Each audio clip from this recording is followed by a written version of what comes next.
окупанти до нас в Україну. Форма новенька, воєнні машини, та трохи поплавився їх інвентар. Байрактар. Байрактар. Російські танкісти сховались в кущі, щоб лаптем посьорбати довбані щі, та трохи у чах перегрівся навар. Байрактар. Байрактар. Приперли зі сходу до нас барани для восстановлення великої страни. Найкращий пастух баранячих отар. Байрактар. Байрактар. Їх доводи всяке озброєння різне, потужні ракети, машини залізні, у нас на всі доводи є коментар. Байрактар. Байрактар. Вони захопити хотіли нас зразу, а ми зачаїли на орків образу з російських бандитів, робить примар. Байрактар. Байрактар. Російська поліція справи заводить, та вбивцю рашистів ніяк не знаходить, хто винен, що в нашому полі глухар. Байрактар. Байрактар. Веде пропаганду кремлівський урод, слова пропаганди ковтає народ, тепер нове слово знає цар. Байрактар. Байрактар. Байрактар. Байрактар. Байрактар.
Yes. The Lipetsk Army sends its regards.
Hello, everyone. I'm the Enforcer, and I'm accompanied by Enforcer Matt.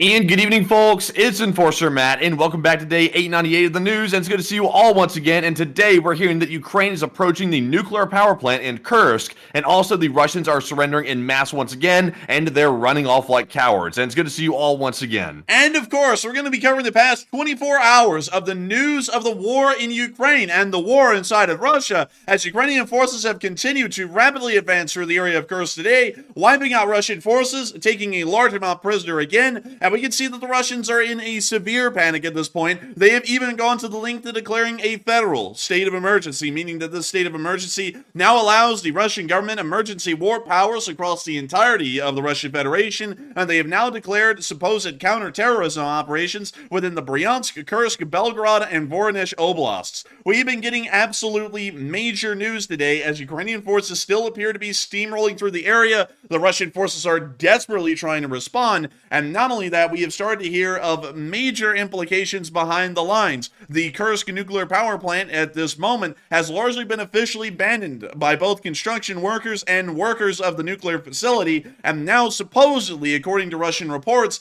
the Russian army is preparing defensive positions around the nuclear power plant where a battle will then unfold most likely in the near future. We have a load of news to cover. And not only that, we also have news outside of Kursk tonight, including some interesting information that we were able to get from Lipetsk, showing that another Russian ammunition dump at a major airfield was completely obliterated last night. Satellite picture confirms that the entire facility is gone, and according to Ukrainian intelligence, 7,000 glide bombs were lost in the explosion. We also got additional news from inside of Ukraine itself, showing Ukrainian forces conducting some pretty heroic efforts today near the front lines, and also today is Madyar's birthday. So everyone give a huge happy birthday to Madyar, because they're probably watching, and we also, speaking of which, did hear some fairly concerning news coming out of the Middle East as another U.S. base has been attacked within northeastern Syria, and there have been reports of casualties, although exact details at this moment about the severity of the casualties and the overall complete number of casualties is unknown. But we still have information about ongoing Iranian-based proxy attacks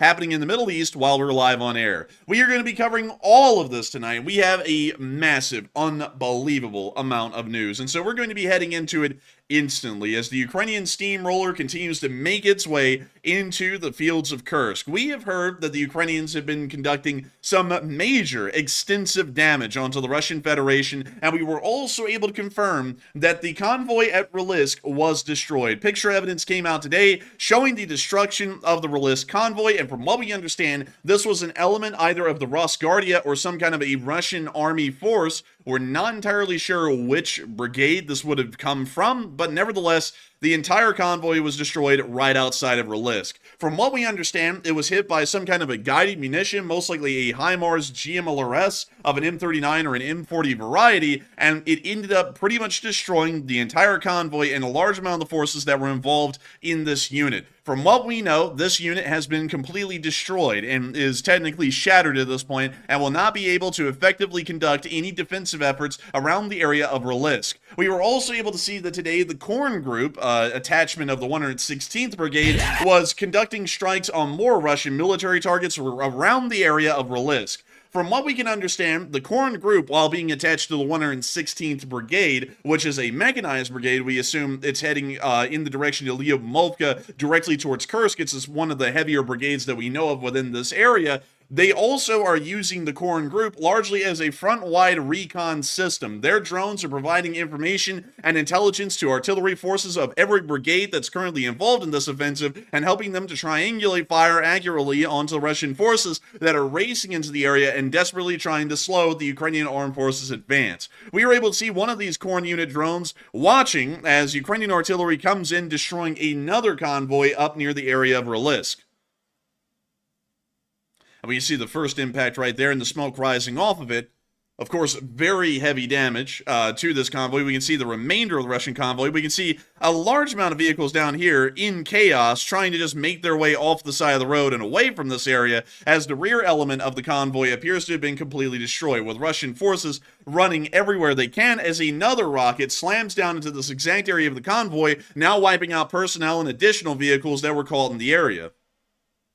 Man, that really seems to be the name of the game at this point for the Russian forces. If they can simply try to get out of there in one piece, that seems to be what they really want, because none of them are really willing to fight for the territory. It's kind of weird how unmotivated the troops are to protect their own homeland compared to fighting in Ukraine. But if they can simply get out of here with their skin intact, that would be a miracle for them. It really would be. And we also got to see a third attack right there as well. Vehicles are on fire across the entirety of the road. Another thing that we'd like to point out is that this strike on this convoy is a different location than the one that we saw previously at Rilisk. This is around Rilisk, but in a different area, because in the last picture evidence, we saw that strike happened out in a field right outside of Rilisk to the east. This is actually happening within a built-up area where these strikes were conducted, and so this is a completely different convoy that was attacked and destroyed by the Kursk group just hours ago. Moving on from that news, and a little bit further on up in the area, we did get to see that the Russian Air Force is finally in action, days after the offensive began, and we're starting to see that they're trying to use glide bombs on the Ukrainians.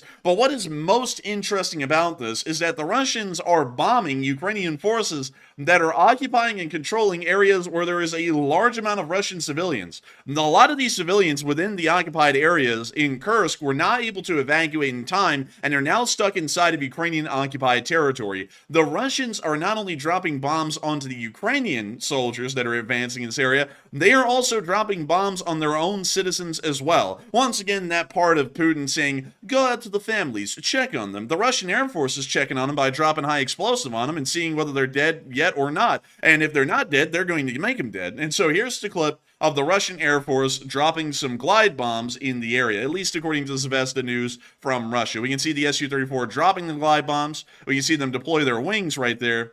And we now see the supposed impacts inside of the Kursk Oblast. Do you think this might actually make the Russian civilians mad that they're getting bombed by their own people now? Will they actually stand up this time, or will they just sort of like, yeah, we can ignore it? I bet you they didn't ignore it. And also, I bet you that the Russian Air Force in Zvezda News is trying to make this out to be a good thing. You know, the Russian Air Force is taking on and destroying the Ukrainians with extreme prejudice. I mean, the Ukrainians literally got obliterated today and lost a war, according to the Russian Federation. Again, y'all wouldn't believe this. The Russians have said that just within day one of the offensive, the Ukrainians had lost 800 personnel, 30 armored personnel carriers, in 20 tanks. To put that into perspective, that is about 2 battalions worth of tanks, about an entire battalion worth of mechanized vehicles like armored personnel carriers, and then on top of that, an entire battalion of personnel just wiped out in day one. And we know that that's not the case, because the border guard forces that were there were quickly overwhelmed and overrun. They surrendered very rapidly, and the Akhmat fled from the front line. So we know that that entire story about the Russian casualty report on the Ukrainians is not true, because nothing has shown that that is true. We have seen some losses from the Ukrainian forces, and we will get into that here in a little bit, but they're not that high from what we can tell. They're actually quite manageable and fairly low. The actual amount of depletion of their forces or attrition is concerningly low. It's showing that there's almost no resistance in the area yet. But moving on from that, and speaking of resistance, we do know that the Russians at this point are calling in everything they can from everywhere to try and stop the Kursk breach from continuing on as severely as it has. We have gotten multiple clips today from Russian news showing a large amount of Russian units moving into the area. Interestingly enough, every single unit that's moving in, there's almost no armor present, and so it appears that it's all motorized units or maybe mechanized units at best that are starting to move in. We don't know the exact size, whether these be regiments or battalions or entire brigades. We're not particularly certain, but we can see them moving in a decent amount of ancient artillery, like that D-20 right there. Like, damn, that's old. And then we can see them bringing in some civilian cars. A Mista S, that's actually a somewhat modern SPG, although they have a very bad service record in Ukraine.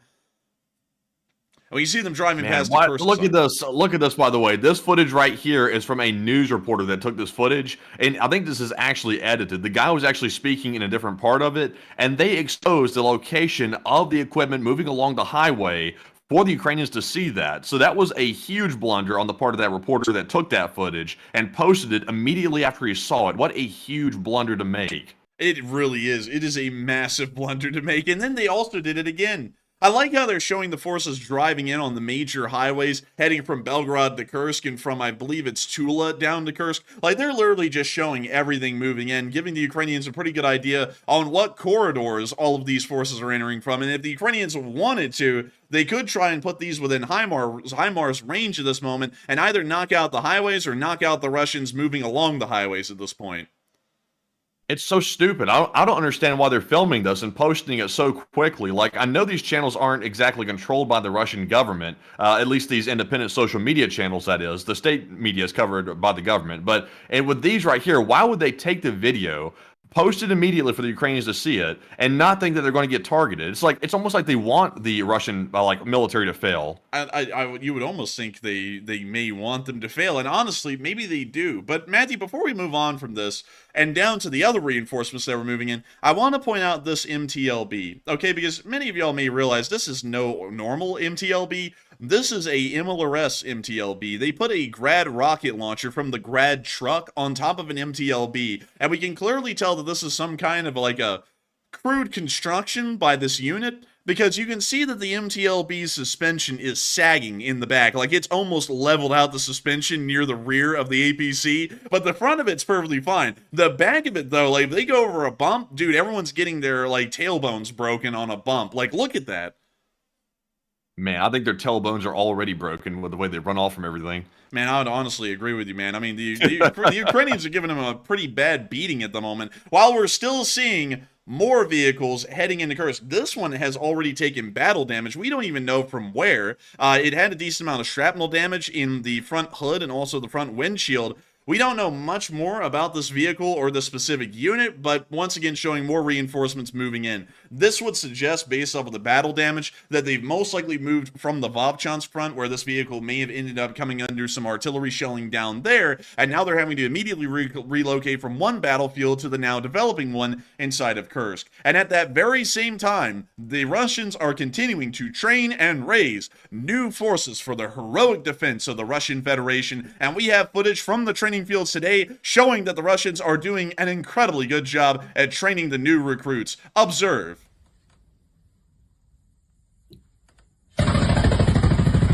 Heroic stuff. Yeah, perfect job, Tony. That's how you do it. Make sure you flip it backwards and keep your finger on the trigger. That's the way you shoot it. Man, heroic stuff. This man not only killed 500 Ukrainians, man, he shot down the entire Ukrainian Air Force, and not only that, he killed some of his comrades just to make sure to level the score a little bit and make things more fair. Look at this spread. This is impressive. Amazing. Also, by the way, is this the fault of the instructors for not putting sandbags on the front of this gun, or is it the fault of the recruit for not holding it down? Because I was kind of wondering earlier when I saw it. I think it should have been actually secured down, and the instructors didn't actually do that. Let's take a look. Nope. No, they had an ammo box on it. It looks like this guy just wasn't ready for the recoil, and he let it flip up on him. Because if you put enough forward weight, enough of your body weight into this, it shouldn't flip up like that. I mean, hell, the VC in Vietnam were firing Dushkas on tripods. I don't know why in the world someone wouldn't be able to fire an NSV on a tripod like this. So, to be honest with you, I think this is a failing of the actual student at the training camp, more so than it is a failing of the instructor back here who had to go diving for the ground right there. Man, he almost took out the entire unit of like the instructors, the trainees, and everybody, and also the guy back here filming, probably like an officer or something like that. Looks like he's sitting in a car or something. Man, he's sitting probably in an armored car. He's like that doctor who goes, "Oh, here, go in for the x-ray. Yeah, it'll be fine." And then they go behind like the blast-proof wall, and then they take the x-ray. That's this officer that's filming. He's like, "Yeah, y'all be fine." And then he gets behind the bulletproof thing. Wait a minute, is this guy in a bus? I can't tell, but still, really, of course, very important to know that the Russian Federation is raising some of the most elite and well-trained recruits that we've ever seen, and so the Ukrainians should sleep with one eye open and be very scared of a Russian counterattack. At any minute now, those well-trained recruits, like we just saw in that video, may come barreling down the highway from further up towards the area of Tula, and may end up dealing that decisive blow to the Russian Federation's armed forces that will see the Russians have a severe and crushing defeat. of course, to the Ukrainians' wild dismay and completely against their battle plans, because the Ukrainians want to actually beat the Russians. They don't want the Russians beating the Russians. But moving on from that, in the reinforcements news, we did also get to see that there was an electrical substation that was hit and burning today within the local area of the Kursk region, right there. This is not the one at Kurchatov, from what I understand. This one's in the Oktyabr district of the Kursk region. I tried to find that. I could not find it, and so then I had to just end up putting it down near the city of Kursk. I couldn't find an Oktyabr region in Kursk, but I did find one out in Kyrgyzstan. So if y'all ever wondered where in the world the Oktyabr district is, I found one in Kyrgyzstan. I don't know about the one over here in Kursk, though. Could never find it. But moving on from that and back into just a little bit of what the Russian side is doing at the moment and what's going on with the Russians, moving on into the area of Kurchatov, we did get to see that there was some explosions happening over the skies right near the Kursk Nuclear Powerplant. Here's the clip. Oh. Pretty nondescript in like the actual video itself. Like you can only see the sky, and I don't know why they're only filming the sky, but I saw this one earlier as well, and he eventually, I think, like flicked the camera down for a brief second in a longer version of this, and it did look like it was in the area, so it was semi-confirmed. It was semi-confirmed, which is good enough for us, because it's quite clear the Ukrainians are getting very close to the Kursk nuclear power plant. When I mean they're confirmed, or it's, pretty much confirmed that they're getting close, it's close enough that we're already getting news from the Russians that it's going to end up being a battlefield very soon. We got to hear that the Kursk nuclear power plant went offline today after a substation was stricken right outside the nuclear power plant, and so now the power plant is pretty much completely shut down at this moment. The Russian workers, well, let me tell you all the fates of the Russian workers so far. The construction workers working on the new reactors up here in the north, those guys left yesterday. They fled the area as of yesterday. Today, now the women are fleeing. And some of you are like, why in the world are you saying specifically the women? Well, the guys who worked at the nuclear power plant running the reactors, once the invasion began, apparently a commissar came to the nuclear power plant and just ordered all of them into Rosguardia service immediately. And so the power plant, since the invasion began, has been half-staffed and has only been staffed by women. And so now today, from what we know, the women have fled the nuclear power plant, and so no one's there. We're also starting to hear reports that the Russian army is preparing defensive positions around the area, and they're getting ready to largely make it a battlefield.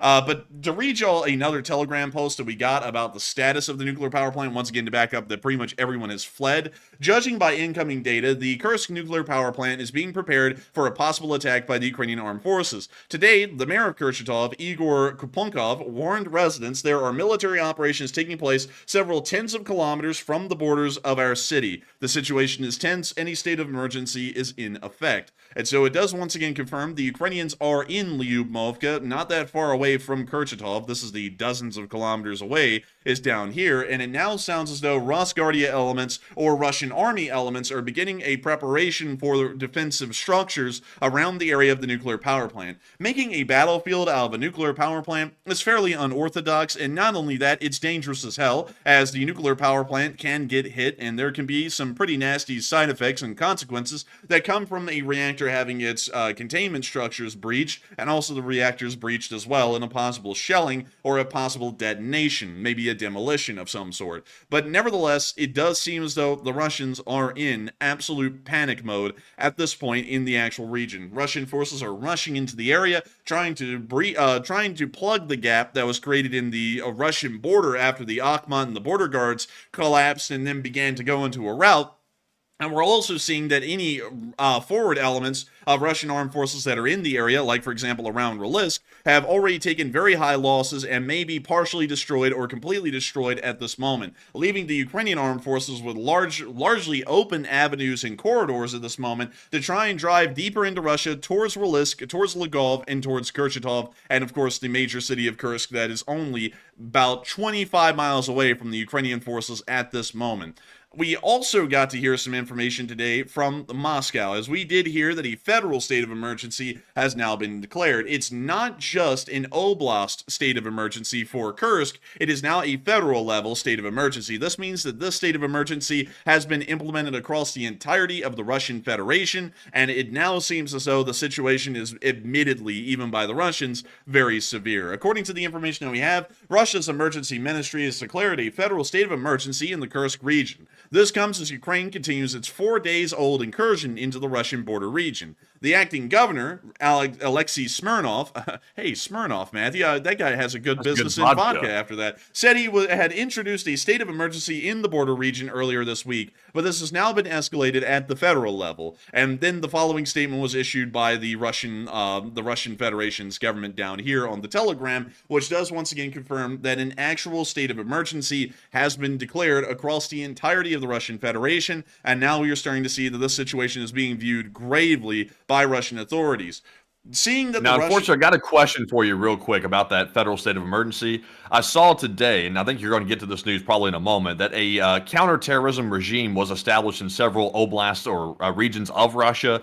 But what exactly does the federal emergency declaration give them the power to do? Does it give them the power to do random searches and also start basically sort of operating on a level of martial law? Or do you know exactly what's the difference between a normal state and the emergency state? You pretty much got it dead on the nail. The federal state of emergency pretty much enacts a soft form of martial law. It's pretty much like saying there is a state of martial law without directly stating that there is a moment of martial law. That's kind of the measure that's being taken. Now, you can declare martial law, and that is a little bit of a step beyond this, but a federal state of emergency like this really gives the military and the Russian government apparatus the ability to do really whatever it needs to do to try and deal with the situation. So civil rights are largely overlooked. You know, for example, if there is any assumed right in Russia, which I don't believe there is, to a unreasonable searches and seizures, I don't believe there's even a law stopping that in Russia from happening in the first place.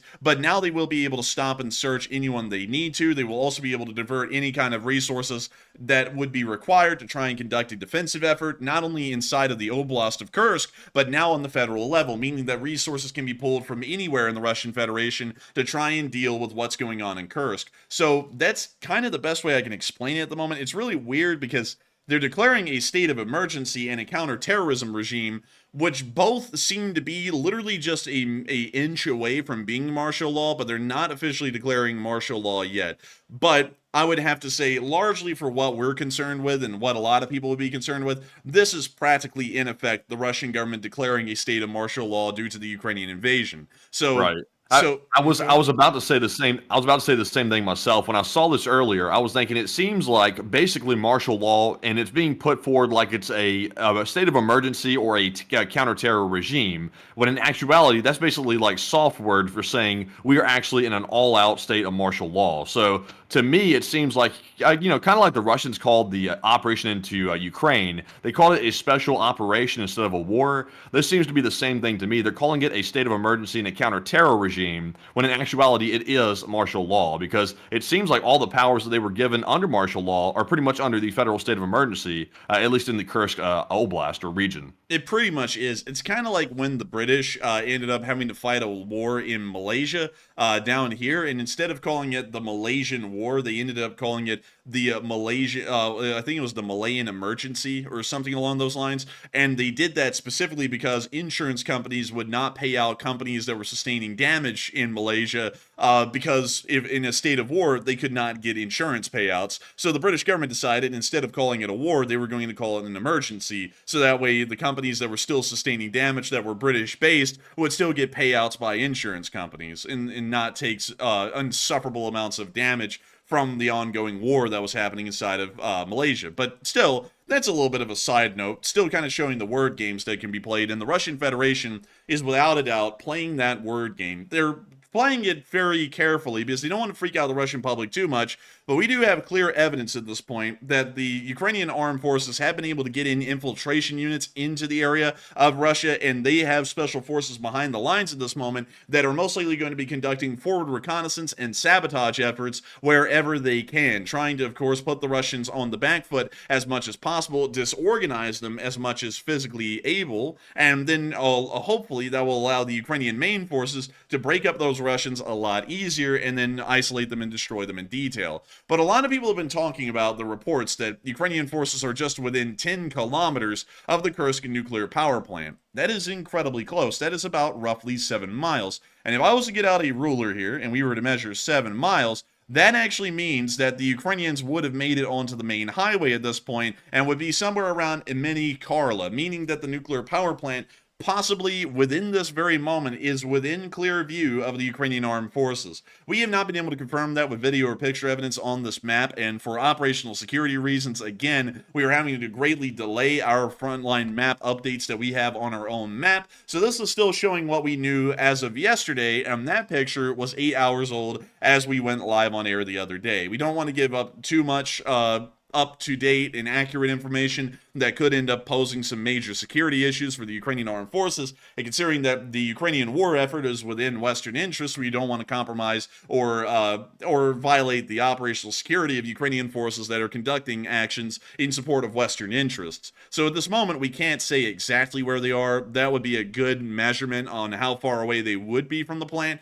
But still, a lot of people are wondering, will the Ukrainians actually be able to take the Kurchatov nuclear power plant, or as it's really called, the Kursk nuclear power plant? Will they be able to take that? Will the Russians be able to hold it? What is going to be going on with that power plant? It seems like a lot of people have a great deal of faith in the Ukrainian armed forces and are believing that the Ukrainians will be able to capture and take the Kursk nuclear power plant intact. Some others are believing that it's going to be a fairly hard fight, but they will eventually be able to take the power plant. Some are saying that the Ukrainians just simply will not be able to take the nuclear power plant, and that means that those people are believing that this may be the very limit of the offensive's abilities, and they may get stopped right outside the power plant. And some others are unsure and undecided. But a lot of people have been throwing in opinions currently on what the Ukrainians will be capable of around the area of Kurchatov. Will that power plant fall into their control, or will it not? And Matthew, what are people actually thinking about this, and what are you thinking about it as well? All right, so like the enforcer mentioned, reports are now claiming that Ukrainian forces are within 10 kilometers of the Kursk nuclear plant, and the big question is, will Ukraine successfully take it? 62% of the audience said yes, Ukraine will be able to take it, while 15% said, it'll be a hard fight, but yes, and 13% were unsure, and 9% said no, Ukraine will not be able to do so. And I have a very strong feeling that now that the Kursk nuclear power plant has been largely evacuated, there are troops behind trying to lock down the plant. I really don't think, though, that's going to be enough to stop the massive Ukrainian force that's coming toward the nuclear plant. I think they're probably going to be able to take it. So I'm with the 62%. And also, remember, the reports claimed that Ukrainians were within 10 kilometers of the plant. And I heard that midday today. And now it's 9:40, about 8 or 9 hours later. So they're probably actually right up on that power plant right now. And we'll probably be hearing, probably tomorrow or throughout the night, that they're actually there right now fighting for that plant. That's my assumption, and that's my speculation. But I'm with the 62%. But Enforcer, what say you? I would have to say that they're probably going to be taking that nuclear power plant fairly soon. I'm not sure if it's going to be tomorrow because, once again, we are hearing a whole bunch of different reports at the moment on where Ukrainian forces really are, and also that makes it a lot easier to ensure operational security because some people are saying they're only 7 miles from the nuclear power plant. Others are saying that they're still at Kromsky Blicky, fighting a firefight down there. Some are saying that they've been completely stopped in all directions. There's a million different reports that have come out about where the Ukrainians really are and what they're doing, so it's kind of easy for us to ensure operational security at this point because the picture is very uncertain and fairly unclear. However, one thing I will say is that they are going to probably get very close to taking that nuclear power plant, or they are going to take it completely, at least in my opinion. The terrain around the nuclear power plant isn't really that advantageous for a Russian defensive effort. From what we know, the nuclear power plant would actually be on slightly lower ground. The area is practically a plain, but there is a hill line somewhere up around here. You can actually see this right here. And this is supposedly a hill line that gives them about 100 or 150 feet elevation difference in between the area of Drushnaya and the actual nuclear power plant. So technically, they will be able to probably get a greater range of artillery fire because they're going to be on slightly higher ground, at least for their mortars, and this will allow them to be able to suppress Russian forces and then advance on them rapidly and hopefully destroy them and wipe them out, and then taking over the nuclear power plant. That's at least what we would assume at the moment. Once again, the tactical picture hasn't really evolved yet. We don't even know where the Ukrainian forces would be around this power plant right now, and we also have not heard of any firefights or engagements happening at the nuclear power plant. So we're still waiting to try and get a little bit of a clearer picture on what will be going on there and how that will end up unfolding. But considering that the Russians are... Go ahead. Also, one other thing as well. I want to clarify something real quick. I've been seeing a lot of people get this mixed up. I saw someone in the live chat a moment ago actually said the same thing. And I understand why you're confused because it's a little bit odd the way the power plant's set up. There are currently 2 reactors that are online at the Kursk plant, and there are some in construction that are being put offline at the moment. So there are still 2 active reactors there, but those reactors, to our knowledge, are not connected to the power grid at the moment due to the attack on the substation right outside the reactor building. So right now, I don't think there's any power actually leaving this facility and going out to the Kursk Oblast. It seems like there is currently a blackout from this plant, even though the reactors are still online. So we don't have any knowledge that the reactors have been shut down at the moment, and I just want to make that clear because I saw some people getting confused in the live chat. Also, yes, I would like to explain that a little bit better because considering that the nuclear power plant is largely a linchpin at the moment and what really everyone's focusing on, as this will be the first thing captured of major significance beyond the settlements leading up to the area around Kurchatov and the city of Kursk itself. The nuclear power plant is an incredibly interesting layout, a lot more interesting than a lot of people would lead you to believe. There are actually 6 reactors that are here at the site at the moment. 2 of them are under construction, and these are the Kursk 2 nuclear power plant reactors. Pretty much to summarize, the nuclear power plant that currently exists down here, which is made up of 4 completely, 4 RBMK nuclear reactors, the ones that ended up blowing up at Chernobyl, those are down here, and those are the ones that actually have been generating power for the local grid for decades at this point. Out of the 4 of these that are down within this building, 2 of them had already been shut down and decommissioned and were awaiting demolition in the future, while 2 of them, we're not really sure which 2, it's either the 2 over here on the eastern side of the facility or the 2 on the western side of the facility, they are going to continue to operate at least for a few more years until they are shut down, and then they will dismantle the entire nuclear power plant here at Kursk, the RBMK reactors, and then these 2 brand new reactors up here will begin to come online. And then they'll start to provide the electricity for the surrounding grid inside the Kursk Oblast. So it's a very interesting layout for the reactor. We actually ended up ironing all of this out in the question segment yesterday. So if you feel like this is confusing, don't worry. This was confusing as hell to us on air yesterday, and we eventually had to clear it up after about like 20 minutes of trying to figure out the layout of this place. But still, this area down here in the south is the actual part of the reactor or the nuclear power plant that matters. This is the part that counts. These reactors are not even close to being operational at the moment. They don't even have any usable fuel nearby or within them. They are completely offline. They may as well just be some kind of a random building like any other. These are the ones that actually have nuclear fuel inside of them, and they are the ones that have been operating up until very recently when one of the substations near to the reactor, we're not sure which one, because it looks like there's a substation up here and there's also another substation down here. One of these has been knocked out and has cut off the entire nuclear power plant from the grid. So we're assuming that some of these nuclear reactors are probably being scrammed at the moment and shut down, the remaining 2 that were running, and hopefully they'll be able to avoid any kind of a radiation incident or any kind of a meltdown incident at this plant. But at the moment, the entire thing's disconnected from the grid based off of prior information. So I hope that explains a little bit more about the nuclear power plant and kind of gives everyone an idea of what we're actually looking at there, because it's an incredibly complicated picture. But if we were to assume that the Russians were to set up defensive positions near to the nuclear power plant, we are going to believe that they're probably not going to set up a large amount of defensive positions, at least initially within the actual power plant. They're mostly going to be setting up defensive positions at Suvody Uchatsky, which is a small village that is on the Reka Ryut River, or the creek more so. They will most likely be trying to provide some fire over these marshy areas right here and making sure the Ukrainian light infantry or dismounted infantry don't end up trying to cross and capture any sort of a larger area. They most likely will also start to conduct defensive efforts from the village of Ivanino, right here. This village is probably one of the last actual built-up areas that could be used in a defensive effort, along with Kurchatov, to be able to fire on advancing Ukrainian forces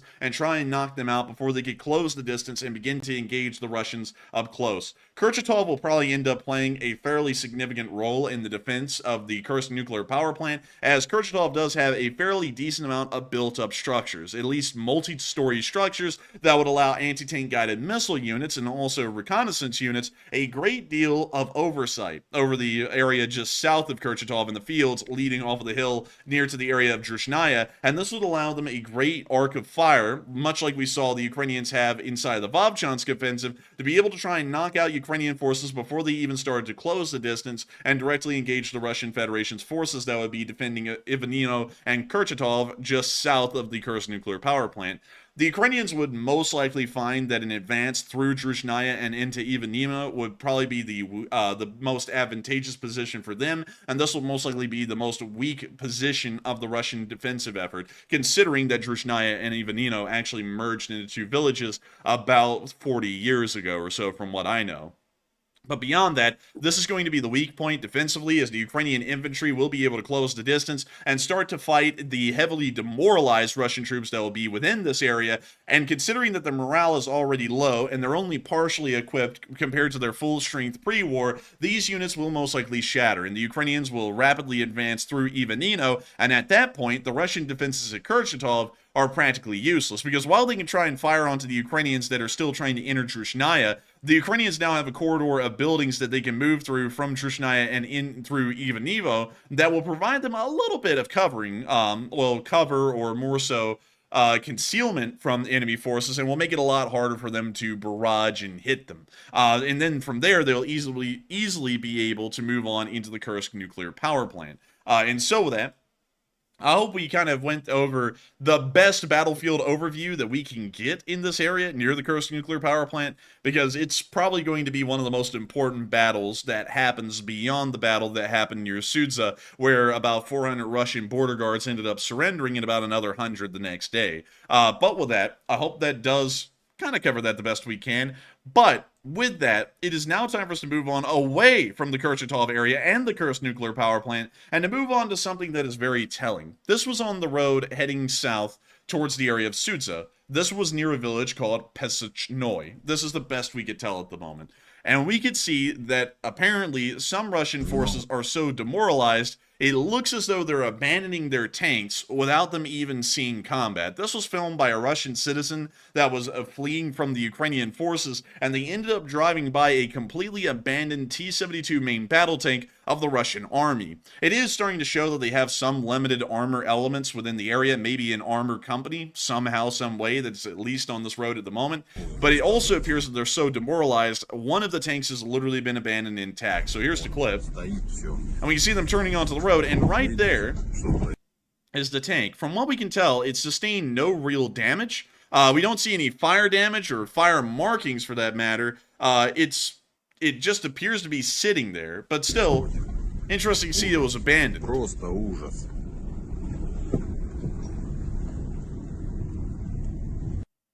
With that, we're now going to be moving on from that little clip in the area around Sudza, and we're now going to be moving on down into the area that Ukraine is actually in. And we're now going to be talking about some of the actions that we've seen the Ukrainians conducting, and some of the actions that they may be conducting at this moment or very soon in the near future. There is a lot that has gone on in this area, but interestingly enough, we also got to see something of a little bit of a glimpse. It was kind of a nugget that we got today. It doesn't have anything to do with today's news. It's actually a clip that would have come from many, many days ago when the offensive into Kursk originally began, because we actually got to see archival footage of pre-assault preparations happening inside of Sumy before the actual invasion began. And here's the clip.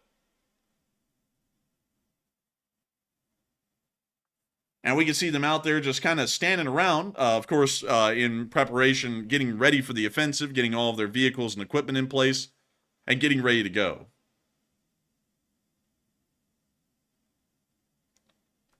Also, did you see that, Matthew? That looks like an air defense radar to me. It kind of does. It kind of does.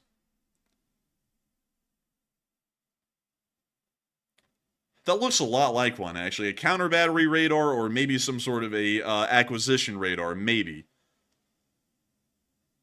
And now we can see them moving up to their positions to get ready for the assault. And that's the end of the clip, but still showing a little bit of the pre-offensive preparations that were being done by the Ukrainians, and really interesting to see that, because that's actually the first video we've ever gotten of pre-offensive preparations. Everything else that we've gotten from footage from the Ukrainian side has been post-offensive, after they moved across the border and after they were actually inside of Russia. So that's our first little look at the staging areas before the offensive kicked off. Moving on from that, it is now time for us to actually move on into the Three Fingers. Some people have said some interesting things about how the front line is shaped at the moment. I've heard that it looks like a deformed hand. Some people have said it looks like a swan, and then some people say that it looks like a swan that shoots at the hip. And I get what y'all are getting with that, because it kind of does look like that a little bit. I don't know about you, Matthew, but it kind of does. A little bit, yeah. A little bit, but still. It's really interesting to see that the offensive is, of course, fanning out in three major directions. It's not really that interesting to see. Actually, it's fairly expected, because the Russians, well, the Ukrainians actually, are advancing down the all three major roadways heading out of Sudza. Although the middle road, or the middle finger, is the most minor road of the three. The one that's heading from Sudza to Korenivo is a fairly large paved road that travels in between Sudza to Lipetsk. The main road, the main advance on the right side, or the right finger, is the one traveling from Sudza straight to Kursk, and really towards Kurchatov as well. This is the one that we're assuming the large bulk of Ukrainian armed forces are moving down at this moment, as they try and make it closer and closer to their primary objectives, which mostly likely includes the city of Kursk and Kurchatov. The middle finger here is most likely the advance that is trying to make it to Lvov and cut off any hopes of a Russian retreat from Lipetsk back towards Lvov to meet up with a larger force, and also to try and make sure that there isn't a large area in between the two main Ukrainian advances where the Russians could try and build up a force and then drive a wedge in between the two Ukrainian offensive directions, and then try and encircle them and then destroy them in detail. So it looks like a fairly decent battle plan, and they're still unfolding this one at this very moment. But moving on to the area around Korenivo, we did get to see that more Russian soldiers surrendered today. And here's a picture of them. And I gotta say, man, I like the technique. I like the form. Man, they got that good form going. They got them walking by. Look at that. Man, look at that. They got them walking by and walking around. It looks amazing. It looks incredible. And moving on from that, and to Novo Ivanovka, we also got to see that a Ukrainian soldier was hanging out near the post office. Once again, showing us that they are clearly in the town. This guy, for some reason, has like a mix of happiness and disgust on his face as he looks at the post office of Russia sign on this building. Apparently, they're going to actually open up Ukrainian post offices within the occupied areas, so that way these people can still try and end up communicating with people from the outside. That's a supposed statement right now. I'm not really believing that. It's probably going to take a while for that to happen, if it ever does. But still, nice to know, and it is confirming that the Ukrainians are inside of Russia, much to the dismay of many Russian bots that are claiming that the Ukrainians are not inside of Russia. But moving on from that, we also got to see a couple of interesting things down near the border, and these are actually some things that are showing some Ukrainian losses nearly. We almost saw that a artillery piece was lost today, and we also have already seen the Ukrainian support forces are beginning to transport stricken vehicles of the Ukrainian armed forces that have moved in out of Russia and back into Ukraine to try and get some repairs and servicing put in. But still, beyond that, while we're talking about possible Ukrainian damage, well, actually, it's visible damage to Ukrainian forces, the Russians have declared, apparently, that the entire Ukrainian army is a terrorist force, because they have now declared a counter-terrorism regime in Belgorod, Kursk, and Bryansk. And to give you all an idea of where this is, here's the Bryansk Oblast up here where the mouse cursor is, here is Kursk, and here is Belgorod as well. All three oblasts, side by side.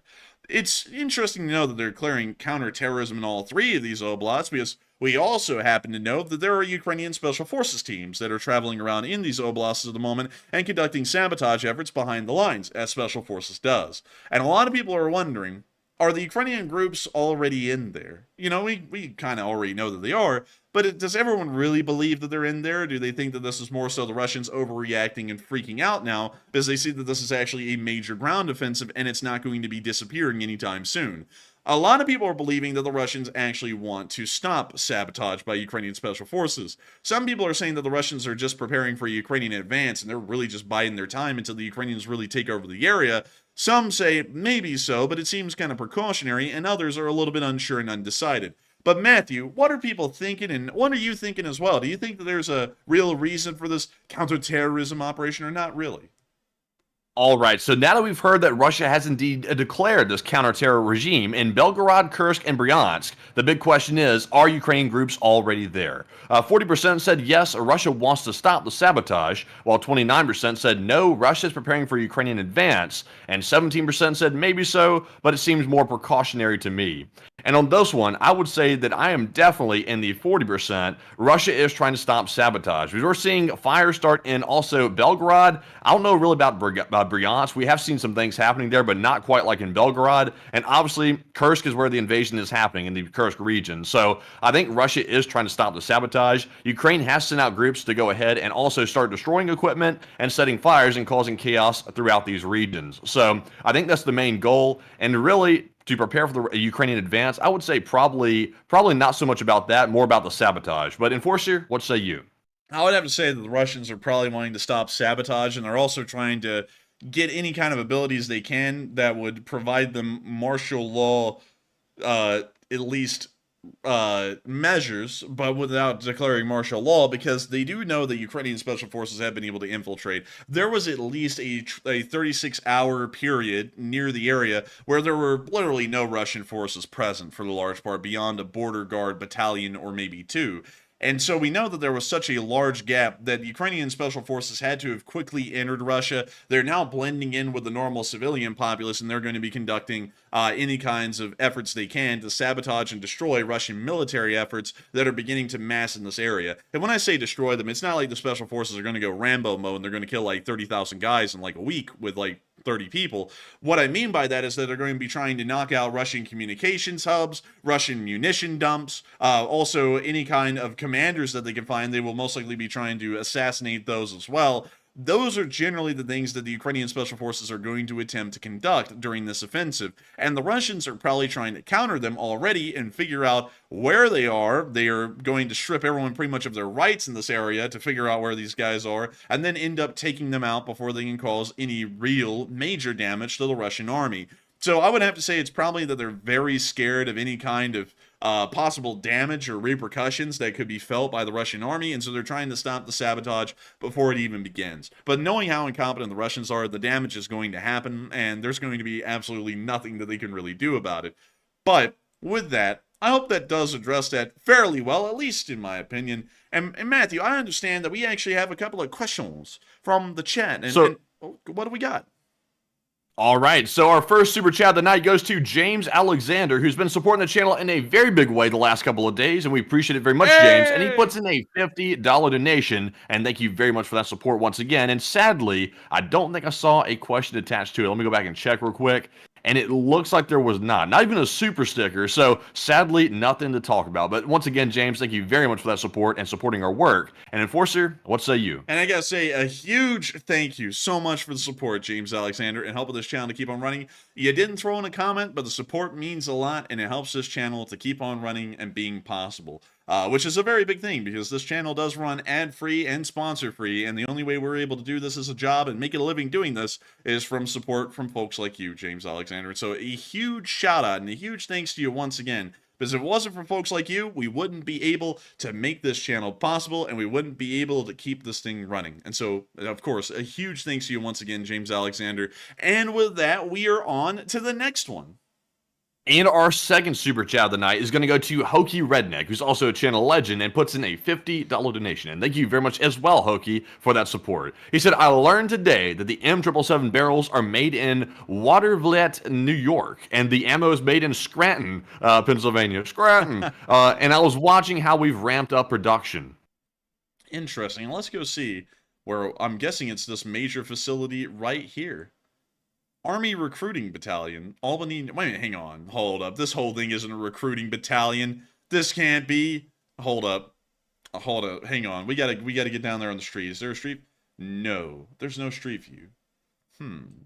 That's interesting. You know, Matthew, if there's no street... Okay, so U.S. Army Watervliet Arsenal backgate. So, let's see here.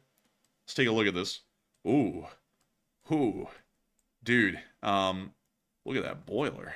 I mean, my goodness. Department of the Army. Yeah, that's it.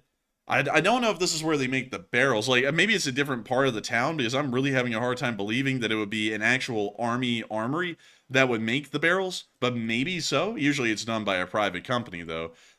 Maybe it's done over here. I don't know. I'm trying to look around. Oh, wait, hang on. Protect. Maybe it's up here somewhere. Maybe not. Maybe it actually is in the actual Army Arsenal.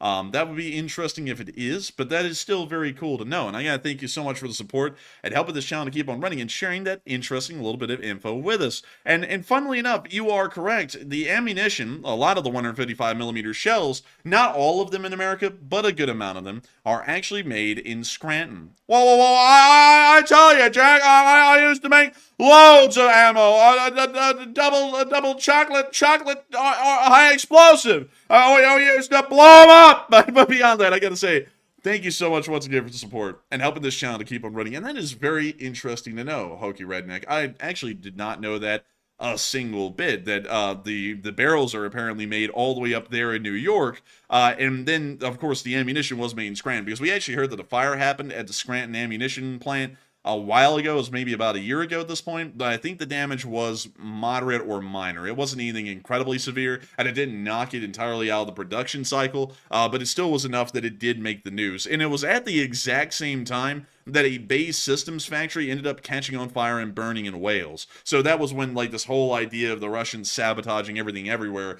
was starting to pop up, because it looked like a lot of it was being sabotaged. And then this year, then it was found out the Russian spies were actually planning on killing the CEO of Rheinmetall, which is kind of adding a little bit more credence to the idea that the Russians may have been going around trying to sabotage munitions plants throughout the entirety of the Western world.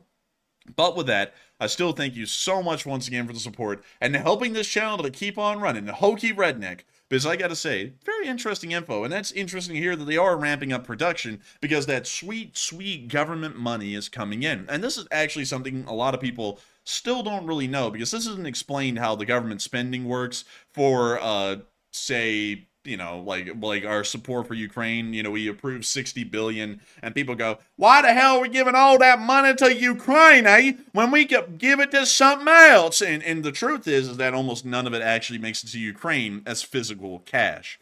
A lot of that money, like to explain how the acquisitions works for Ukraine, what we do is that we approve $60 billion of support for Ukraine. So then we go into the Army stockpiles, well, really the armed forces stockpiles, not just the Army, but really anything, and we try and find equipment equivalent in value, like all of it put together, to about $60 billion overall, and then we ship it overseas to Ukraine. So the Ukrainians aren't ever getting raw money, they're getting equipment and vehicles, things that are actually tangible physical items. That's what they're getting. They're hardly getting any money. And if they do get money, there's a pretty decent amount of oversight that's put on the small amounts that they actually get. And so once that equipment is sent over, what we do with the actual physical money that was supposed to be apportioned is that we then give that money to an arms manufacturer here in America, like the Scranton ammunition plant, and we tell them, we want you to produce 100,000 new 155mm artillery shells. And then the Scranton Army plant will get to pumping out that 100,000 155mm artillery shells.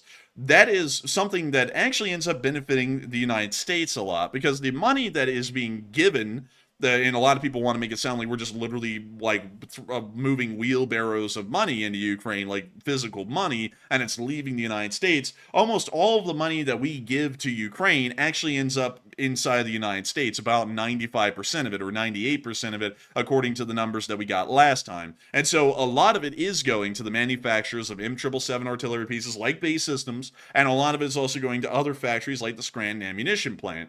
And so it's always a weird argument to me, especially knowing how the acquisitions and the funding kind of comes out of the wash, you know, like I just explained there. It's always interesting to me to see people say things like, why are we giving all this money to Ukraine? It's like, okay, so first off, an M113 armored personnel carrier is never going to be sold anywhere where it makes America money. Because I want to ask you all this, like, I don't know, maybe I'm stupid, but do y'all see anyone using this as a 9-to-5 commuter in a major city?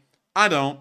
Like, I don't think anyone's going to be buying these things out there on the civilian market. So it's a little stupid to believe that you'll ever get the money out of a military vehicle. Like, no way in hell you ever will. The best thing that you can ever do is just give it off to another country where it gets a second life and it ends up actually getting used and it ends up supporting our interest abroad. So that's what we're doing with Ukraine, is that we take a load of these things and a load of every other vehicle that's getting somewhat old, like the M1A1 Abrams, which are pretty much slated to be scrapped at this point, and some of our older Bradleys, which are also getting to the end of their service life. We give all of them to Ukraine, and Ukraine gets to get a second wind out of them. We were already going to scrap them, and we weren't going to really be getting any value out of them beyond scrap value, which is next to nothing compared to how much it costs to actually build them. So we send them overseas and they end up doing us a little bit of good over there in the big picture.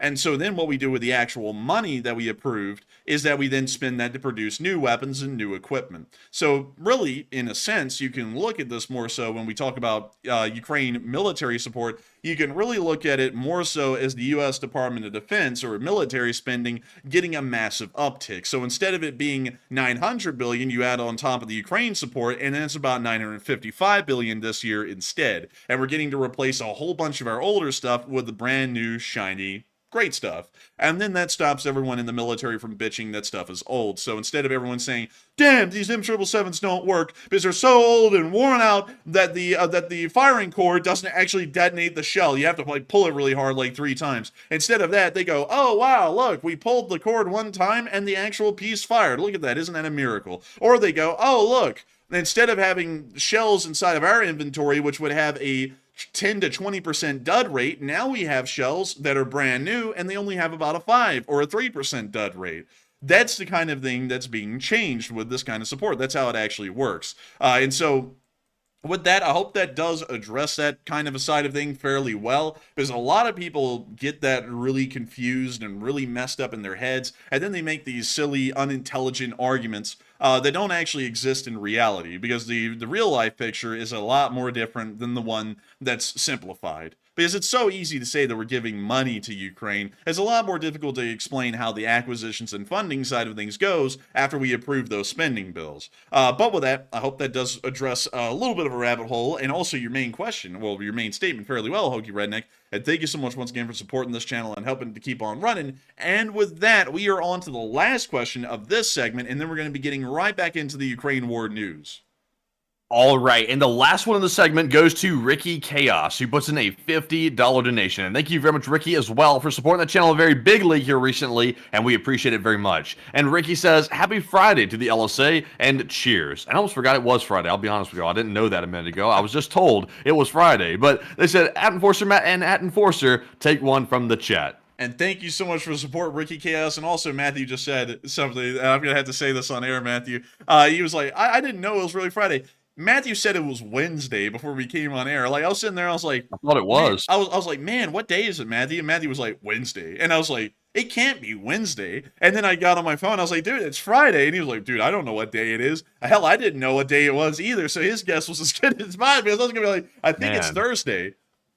I just wake up and work these days. Like the last couple of days, including, I would say probably the last 4 days, have been so crazy. I literally, like, we get off the stream at like 1 in the morning because they're running for 4 hours now because of all the news we have to cover. And then we wake up and immediately start working all day long, hop on the stream again, and then we go to sleep and repeat. So I've been like in a daze the last couple of days because of all the like different news coming out, all the tweets that need to get posted, and all the other stuff we usually do. Like, it's been a busy week this week. It's been like a historic week, actually, with like Russia getting invaded for one of the first times since World War II. So crazy stuff, man. But yeah, it's Friday. I can't believe it. Yeah, it's Friday. That's like the craziest thing that we've gotten this news all week. Not the invasion of Russia by Ukraine. It's that it's actually Friday today. But beyond that, I got to say a huge thanks to you, Ricky Chaos. Thank you for wishing us a happy Friday. Thank you for saying cheers, and of course, long live the Lee Spring Army, and we will make sure to take one from the live chat in your honor, Ricky Chaos. And so with that, what do we got from the live chat, Matthew, in honor of Ricky Chaos?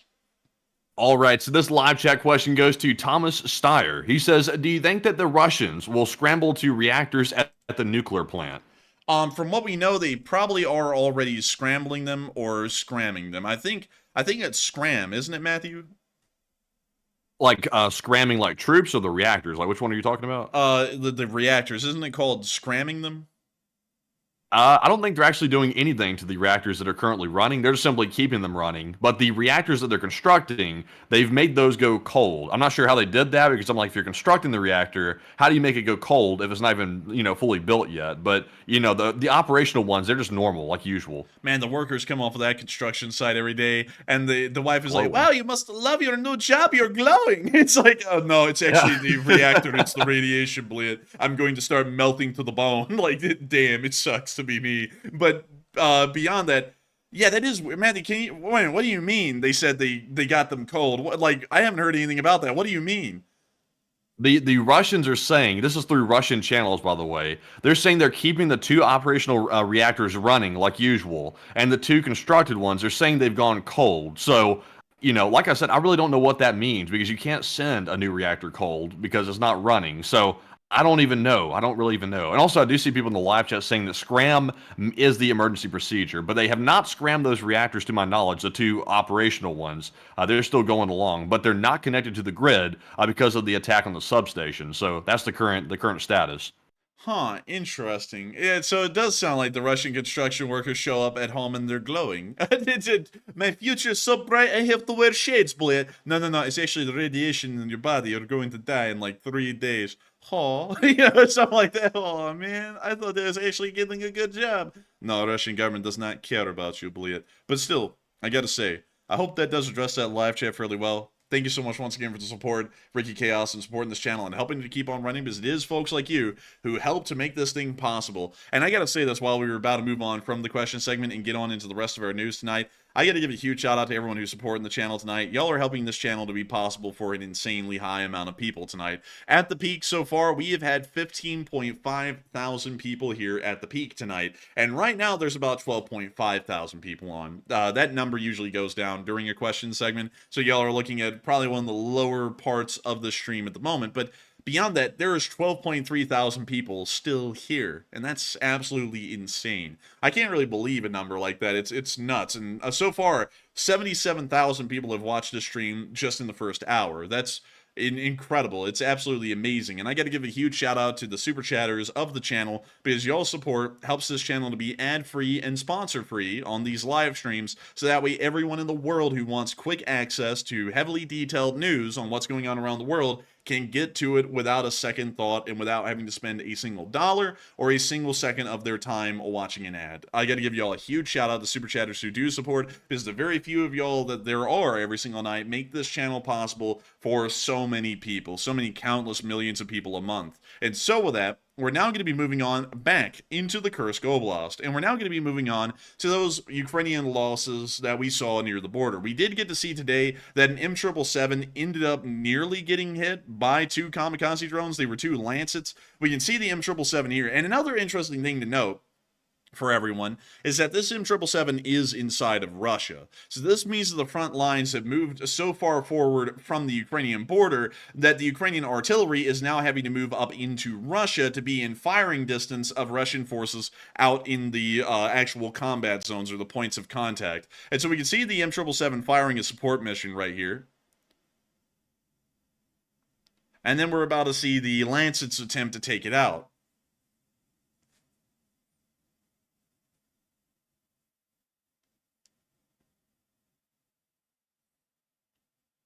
And we can see them down there operating the piece. We can see them open the breach, and now the crew is going through the process of reloading the M777.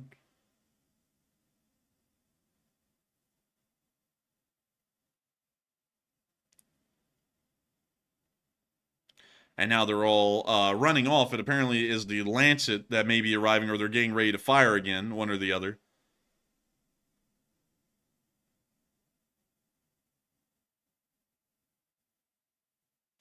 Actually, it appears, best I could tell, well, actually, it looks like the crew's back at the M777. We now see a Ukrainian vehicle pulling up nearby, and now we can see the first Russian drone try and hit the M777. It missed completely, and you see the impact right there in the field. It looks like a small fire started at the impact site. But the M777 that's concealed over there, it has not been hit. We now see the Ukrainian crew taking off the foliage. Dude, look how quick they are with that, man. They're like, quick! And then they get out there and they just start stripping it of, like, all the pine leaves. That's kind of funny. They're doing it pretty damn fast. This is sped up footage, by the way.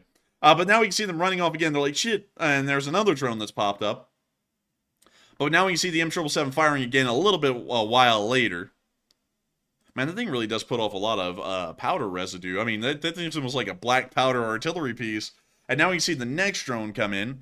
This one hit in like a freaking vertical right near the M777. Missed again, but sadly, it does appear that the ammunition caught on fire in the trees. Damn, that was a big fire coming up from the ammo. That was apparently a lot behind the tree line. But also, how the hell is the drone miss like that? I thought they were pre-programmed to like certain coordinates.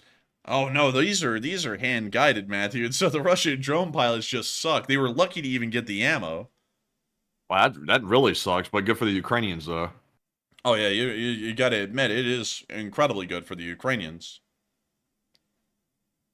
While my neck over here feels like it's about to snap in two. Many of y'all may have noticed that I'm not really as hype as I usually am. My throat and neck has had about enough of the hype talk. It's like, it's about to snap literally right now. Like the muscles in my neck, they feel like they're stretched to their limit. So I'm having to kind of keep it a little bit more low-key tonight. But moving on from that, we did get to see some Ukrainian forces crossing the border today. We did get to see a damaged M1132 engineering vehicle right up here. That is a M113, one of the vehicles I just showed you all a little while ago. It appears that it was knocked out, but that kind of is what it is. We can see the Ukrainians advancing by it. We now see them moving up and across the border. We can actually see that the Ukrainians laid out some flags here showing that the road is surrounded by a minefield, which is giving us a fairly good idea that the Russians did have some defenses in the area, but the Ukrainians overran them rapidly and cleared openings. We can also see some dragon's teeth up here as well, once again confirming the Russians did have defensive positions that had been made in the Kursk Oblast. They were just simply shattered and overrun within hours.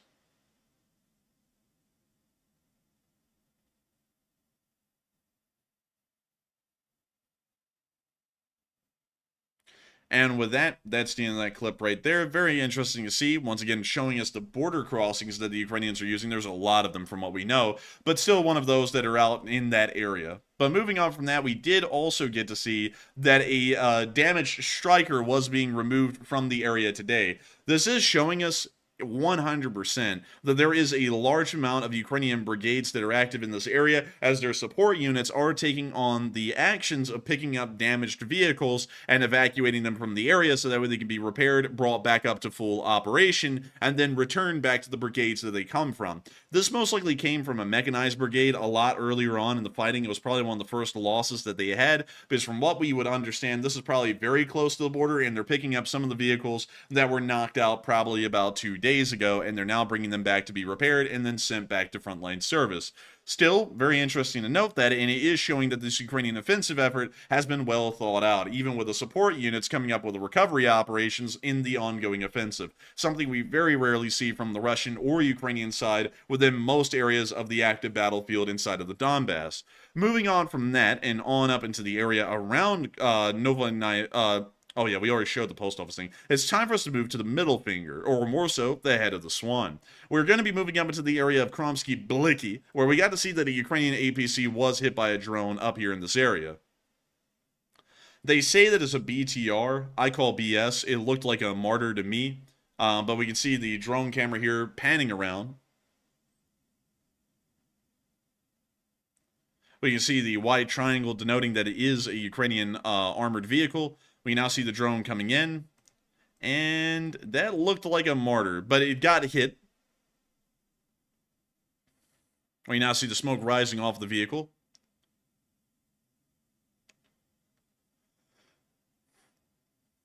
And we now see the Russians trying to pull up a cool kill sign. It's most likely knocked out. It's not completely destroyed because it doesn't look like it was burning in like a raging inferno. So it's most likely some sort of damage that stopped the vehicle from moving. It could be evacuated and repaired at a later date. But considering how close to the line we believe this was, it probably is not going to be relocated and repaired anytime soon. Meanwhile, in the area around Malaya Luknaya, we did get to see some Georgian forces that are inside of Kursk. They are once again operating the mini-grads based on off of the Toyota pickup trucks, and we can see right here that they threw up their gang sign, once again showing that they're out there and they're repping the set. Really cool to see, and good to know that the Georgian forces are involved in this offensive. Meanwhile, moving on down to the right-hand side of the offensive, we did get to see up at Lyobimovka that Ukrainian forces are in the town. We were able to confirm that again today with this picture at the road sign, and it is showing that they have clear control of Lyobimovka. We also got to see one Ukrainian soldier taking some time to climb up onto the road sign and actually put some Ukrainian colors on it, denoting that it's now a Ukrainian-occupied town.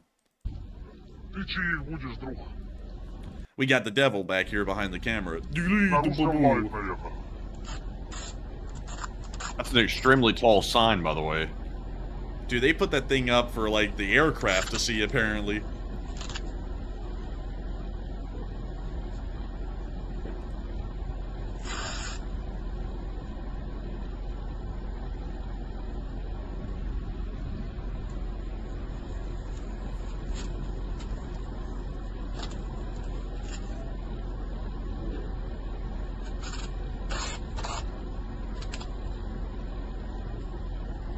I think the Ukrainians need to be sponsored by Scotch Blue at this point. Man, and Scotch Yellow. I mean, you see him eating the tape. The Ukrainians are that famished. Their military support is that bad, Matthew. They are eating tape for sustenance. It's not that bad, man. The adhesive, that's like seasoning. Bro, that's like some heavy protein right there, man. It's better than what those athletes are getting at the Paris Olympics, because apparently they don't have any protein available at the Paris Olympics. Don't know why. That's kind of weird, but nah, hey, I guess that's how France runs, you know? Like, you just have athletes doing some of the most strenuous stuff in the world, and then you don't give them protein. Sounds fair to me. We see him eating it again. Dude, these Ukrainians are famished. Dude, Russian propaganda really will be trying to spin that. They'll be like, the Ukrainians are starving. They're trying to eat the tape in the middle of the clip. They can't eat it outright or the commissar would kill them. It's going to be something like that. They may be able to spend the tape eating and maybe say that they're hungry, but how are they going to spend the fact that they're actually standing on the Russian sign and taking their territory? How are you going to spend that one? But you see, the esoteric, блядь, the petrodollar, блядь, shit yourself, or something like that.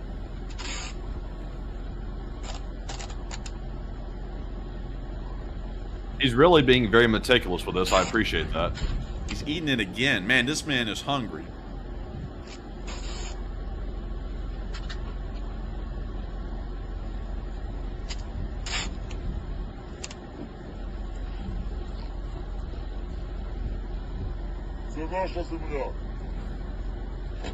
And how does he get down from there? He just falls off. Oh, damn. He's going to have some bad knees. Your injury is not service-related, they said. And it... Oh, doggy. Oh, the doggy, he probably broke his fall. The dog's like, damn, my back. Bro, that dog is the one that took the knee injury. But anyways, moving on from that and a little bit further down the line and towards the area of Shagarovo, we did get to see that the Ukrainians took even more POWs. Давай. Передаю эстафету 3-му батальону 22-й бригады. And that's the end of that clip right there, but still showing that the Ukrainians were able to take more POWs. Moving on from that and down the line to Bolshoi-Sudetskoye, we were able to see the Russians trying to hit some Ukrainian artillery. It was a 2S1 Getsivka, and they failed. They ended up hitting the trees right above the SPG. We see the vehicle going off-road here.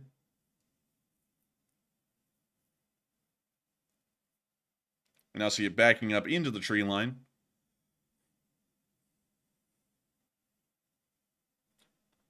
You now see the SPG is completely in the trees. We can see another Ukrainian vehicle down the road. The Russian drone is coming in trying to hit the SPG, and it blows up in the trees. A complete miss. It did not damage the Getsivka at all.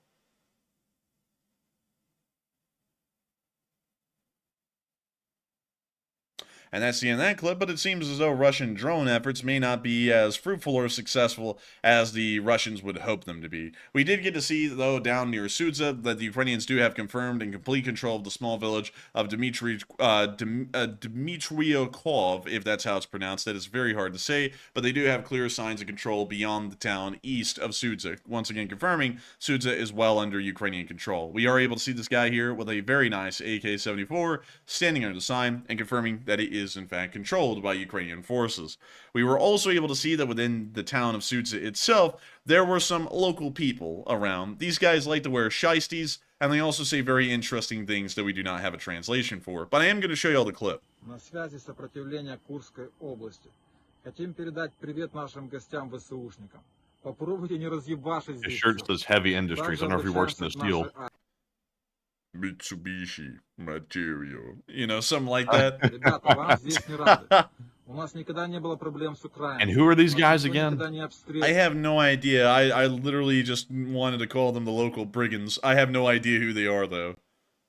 Just a local gang, I guess. Just they're all standing around like goons or something. I was trying to figure out, are they the Russians, or are they like maybe some Ukrainian saboteurs, or what? From what I understand, they're pro-Ukrainian, but beyond that, I don't know who they are, so they're just the local brigands to me. But moving on back to the clip.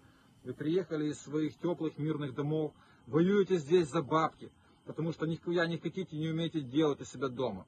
Уебывайте нахуй с Курской области, вас здесь никто не ждет. Также хотим поблагодарить наших друзей из украинского ССО за предоставление оружия и обеспечения, которое мы используем по назначению. Ребята, кто из Курской области, кто хочет присоединиться к нам, вы можете найти нас по этому сайту oper.org.ua.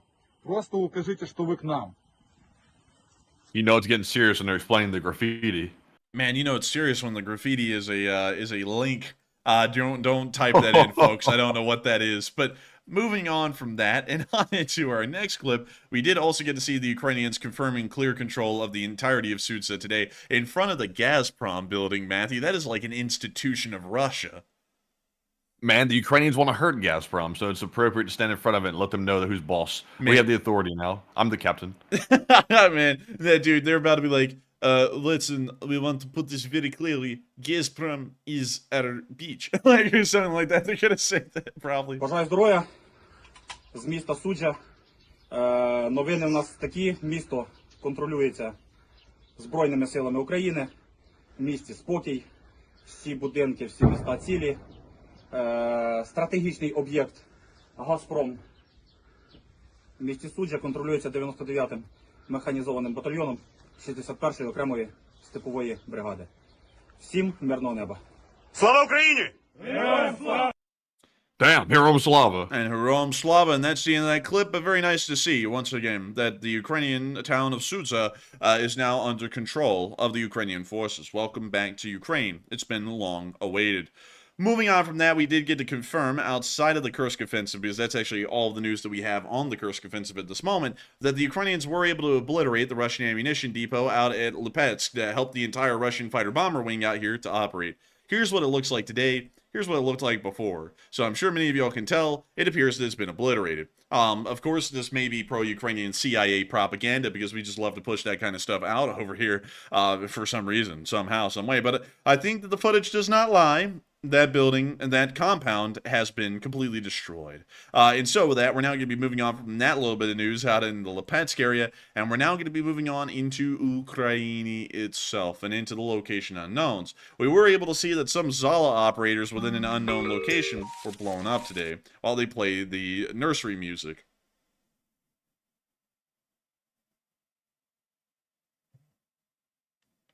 We see the Ukrainian drone flying on down. Oh, wait a minute, sorry, that's actually the Zala that landed. It used a parachute to land. Correction, everyone. Sorry about that. But you see them messing around with the Zala and getting ready to launch it again, and there it goes. Another little trip for their sweet Zala.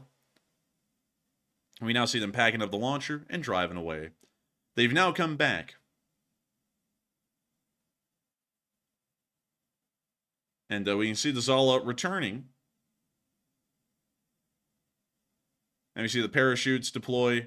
The Zalas are landing. They drifted a pretty far ways away. That's going to be a bit of a walk for those guys, but they're bringing the Zalas back. They're getting them ready to leave, but it looks like that little walk cost them a dear bit. And y'all see why. Boom. There it was. A Ukrainian guided munition slammed right into those Zala operators, wiped them out. The Zala's gone. The operators are gone. It was not a good day for these guys. They had a pretty bad run of luck.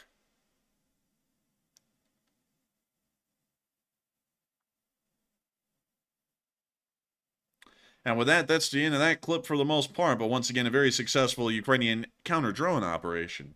Moving on from that, we do have a very interesting question that many people have been talking about. Sources say that Ukraine has deployed about 10,000 soldiers into Russian territory, which means that would be about 3 entire brigades. And some are wondering, will more follow? And a lot of people have had many different opinions on this. And Matthew, what are people thinking, and what are you thinking about it as well? All right, so the reports that are currently coming out claim that Ukraine's deployed over 10,000 soldiers into Russian territory, and the big question is, will more follow? 63% said yes, Ukraine will send more into Russia, while 16% said they might, but I'm kind of doubtful, and 8% said no, Ukraine won't send more troops. And right now, I think that Ukraine wants to send more troops because they're having such good success. Why wouldn't you keep investing in that by sending more soldiers into mainland Russia to take territory even faster? But right now, the big question to me is, where are they going to get these soldiers from? Because right now, Ukraine is having a manpower problem. And, I'm kind of shocked that they got 10,000 soldiers out of the blue to be able to go into Russia in the first place. So my big question is to the Enforcer, where are they going to find the soldiers if they can actually send more in? But with that, Enforcer, what say you? I would have to say they're probably going to find them from Ukrainian strategic reserve units that have been sitting behind the line for a little bit. And I think that the Ukrainians may have been trying to misinform the public about the Ukrainian armed forces abilities. They may be strapped for manpower or finding new manpower, but they probably have a lot of available free manpower at this moment, considering that the Ukrainian army is about 900,000 to 1 million strong at this point. It's actually almost the same size as the Russian army right now. So I would have to say they probably do have a decent amount of strategic reserves that they could pull from to put more forces into the battle. But then once again, it's entirely guesswork based off of the publicly stated number of how many forces are in the Ukrainian army right now. And so with that, I hope that does address that fairly well. And with that, we're now moving on into our next little bit of news, which is actually our Russian casualty report. And it was incredibly high. Damn! Oh, man. We got 2 Bobcats today. I'll be honest with you, that's not the highest one I've seen. I've been spoiled by big numbers of Bobcats. About 22 last time, I think, or the day before, something like that. But only 2. That's just still okay. We got good losses elsewhere. Enforcer, what we got? I mean, it's not bad. It's incredibly good. 1,030 Russian soldiers have been wounded and killed over the past 24 hours, along with 9 APCs, 86 supply trucks, 3 main battle tanks, 49 artillery pieces, 32 drones, 2 anti-aircraft warfare systems, and 2 Bobcat skid steers. All in all, today has been a wildly good day for the Ukrainian armed forces. They have inflicted very high casualties onto the Russian army and are once again doing quite well in most defensive fronts. Moving on from that and out of that area, we did get to see that today Madyar got a very special happy birthday from these lovely Russians. And listen to what they had to say to Madyar on his birthday. Of all days, it's his birthday today. Everyone say happy birthday to Madyar and listen to what these guys had to say. They were really funny. Слава ЗСУ, дальше їбашки вручну, Мадяру з днем народження, джага-джага, бада-бум. And Jaga Jaga Bada Boom. Let's go, baby. man, they hit that jugga jugga bada boom. That was the most unenthusiastic jugga jugga bada boom, though. But I guess you can't be a beggar, or you can't be a chooser when you're a beggar. I mean, it's a good thing that they said it at all. You know what I mean?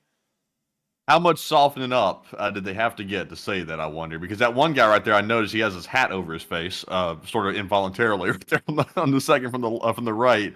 So I wonder, that was unenthusiastic, though. But still, they said it, the famous phrase by Madyar, and I was like laughing my ass off today when I saw this on the Twitter post, that he actually got them to say this, the jaga jaga bada boom. It seems like we've really talked about that a lot here on this channel, and I was thinking in the back of my head, not trying to think that it's all about us or something like that, but I was like, did he have him say that because we make fun of it all the time and say that? Because he says that a lot, but he really doesn't make it like his catchphrase necessarily. So I was laughing to see it. I have to say, it was hilarious to see it earlier, and that's why we had to include it today. And also, big happy birthday to Matt Yar. We know he's watching. Moving on from that and down to the area around Kremenna, we did also get to see a supposed Ukrainian buildup. According to the Russian telegrams, that is. According to them, the Luhansk People's Republic, the enemy, is amassing huge reserves in Slavyansk, Kramatorsk, and Yampol. Will try to break through in the direction of Kremenna, Svetovo, and Lysychansk. And so it does seem as though the Russians are believing that there's even more available Ukrainian forces in the background that are now amassing for a new offensive onto the Russian lines in this area. Sounds like the bad year for the Russians. Good year to be a Ukrainian. Moving on from that and down to the direction of Toretsk, we also get to see some pretty heavy fighting happening in the streets outside the town of Toretsk. Now you see the Russians here moving around. I gotta tell you, man, this neck thing is tough. That neck thing? Yeah, you know. Oh, you're talking about the pain? Yeah, it's actually really rough. I thought you were talking about the Russians for a minute. I was like, neck thing. Like, I wasn't aware would he get injured or something. Yeah, breaking the neck, it's pretty rough. No, it's my neck. Talking at high pitches or sounding really excited at all at this point hurts terribly. Like, it's really bad pain, actually. Look at that neck toiler. Oh. Oh, Charlie Chaplin. Look at that. Charlie Chaplin type beat. At least he's okay. But the little basement below him blew up quite obviously. Man, the Ukrainians are always like, they're like, they got 9 lives or something. Like, they never get hurt from the stuff. Now, if that was a Russian, he would have gone down for certain. Like, he'd have been finished. But the Ukrainians just hang on. Man, I'm telling you, man, they really are. And some people are saying, someone said, do you have a sore throat? No, it's not really a sore throat. It's like the muscles that make up my neck. You know, like the ones, like when you sit there and you grimace and you see like those little strings in your neck kind of stick out a little bit. It's like, it hurts really badly on those. I think I'm straining them a lot from doing all of all of the exertion I do on stream every night. And so I'm really trying to give it a little bit of a break tonight. And hopefully it's not coming off that I'm just like completely unenergetic, because that's not the intent. But still, if I exerted it anymore, I think the muscles in my neck would snap and I'd literally just die or something like that. I wouldn't be able to swallow or breathe or anything at this point. But still, we did get to see just outside of that area near Progress that some Ukrainian forces ended up getting caught in an ambush, and they handled it very well, and they did eventually get out.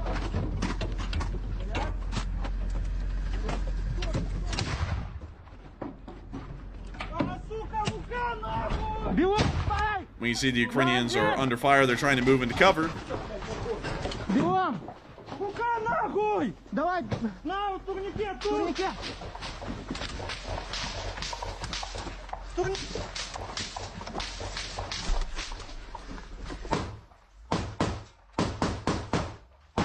Давай турникет наматываем.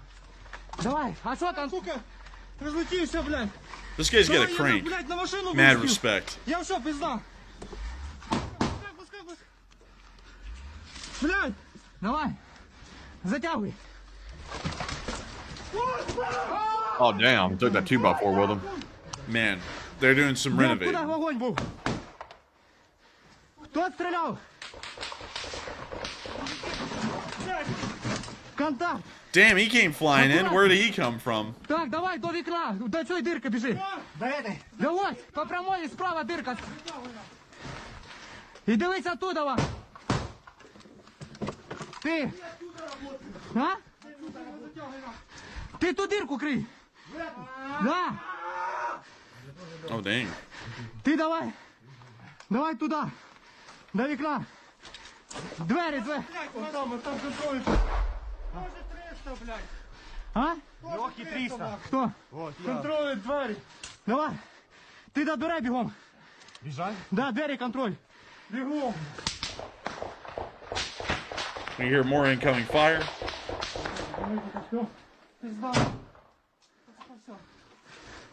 Тікай.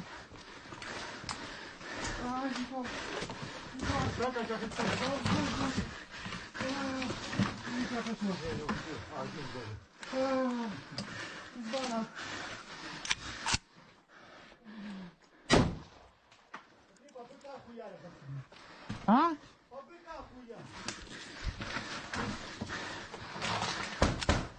Сука, пизда нахуй.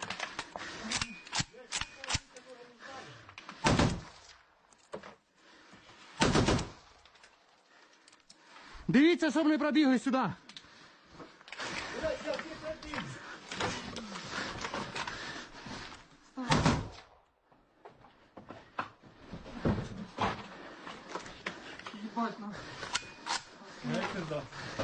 Магазин, дайте чийсь автомат. Дай свій.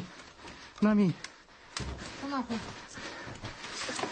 We now see that he's getting the crank. Yeah, baby. Ти теж прострелюй там. He's getting the crank ready to go. He's about to start laying down that heat with that crank. Наче. Сука, блядь. Man, I'm telling you what, man, damn, they need to stop using them cranks and give all them cranks to you-know-who. Ooh.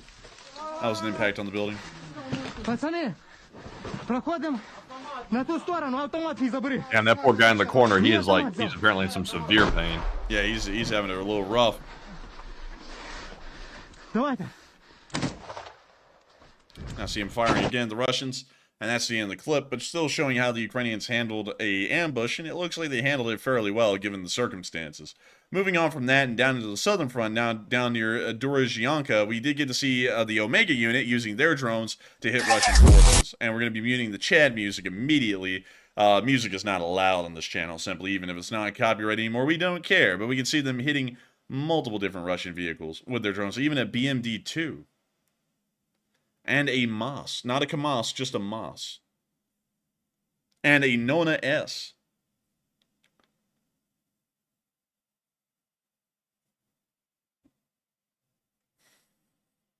And we see that they're slamming everything.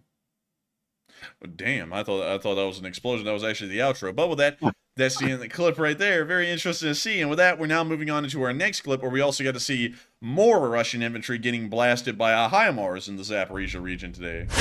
Nope, we're going to be muting that. But we can see it's General Cherry here. General Cherry has a tendency of obliterating Russians whenever they're on film. Damn. My, that's quite an explosion there. Why does the French cherry fellow look French? Ha ha, hello, Masu. I'm gonna make you swim in the shit river and give you no protein. Ha ha. Fanciful.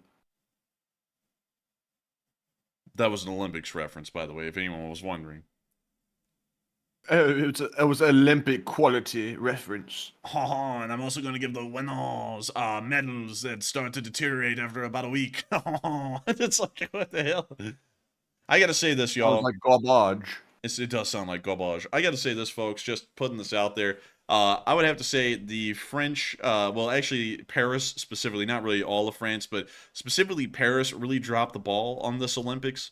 And I think that's going to end up being a mark against Paris ever hosting another Olympics. Kind of like when St. Louis had the Olympics in 1904 and they ended up giving people rat poison to eat. I think it's going to be a mark against them, kind of like St. Louis has. You know, I'm just saying, like, it wasn't a good time back then. It doesn't sound like it's a good time this Olympics either. But moving on from that and down near casaulaties, we did get to see them taking out some drones.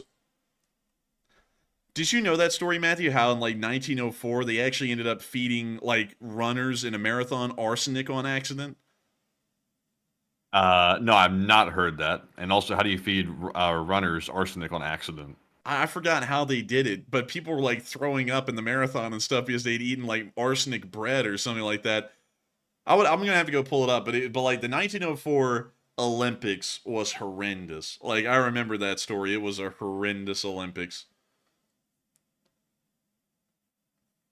That sounds like something Putin might say if he was trying to take somebody out. Oops, I accidentally seasoned their food with arsenic. It's like it's like when you just have some arsenic laying around, you're like, oh, whoops, got it mixed up with the salt and pepper. Man, I mean, really, that's kind of how it goes sometimes. You know, you just, whoops, I put cyanide in their salad. Damn, well, I guess there goes the whole team. I guess that's how it works sometimes. But also, something else that's interesting, a lot of people believe that the Olympics is ancient, like they believe that it's been around forever. The Olympics only started in 1896. Like, there was like an ancient Olympics in Greece and also a little bit in Rome, but it wasn't the Olympics of today. The Olympics of today is a modern creation from the late 19th century, literally like the last years of the 19th century, and so it kind of exists in that form today. But with that, we're now going to be moving on down to the area of the Kinburn Spit, because it appears that the Ukrainians went and spit on that thing. And so here's the clip.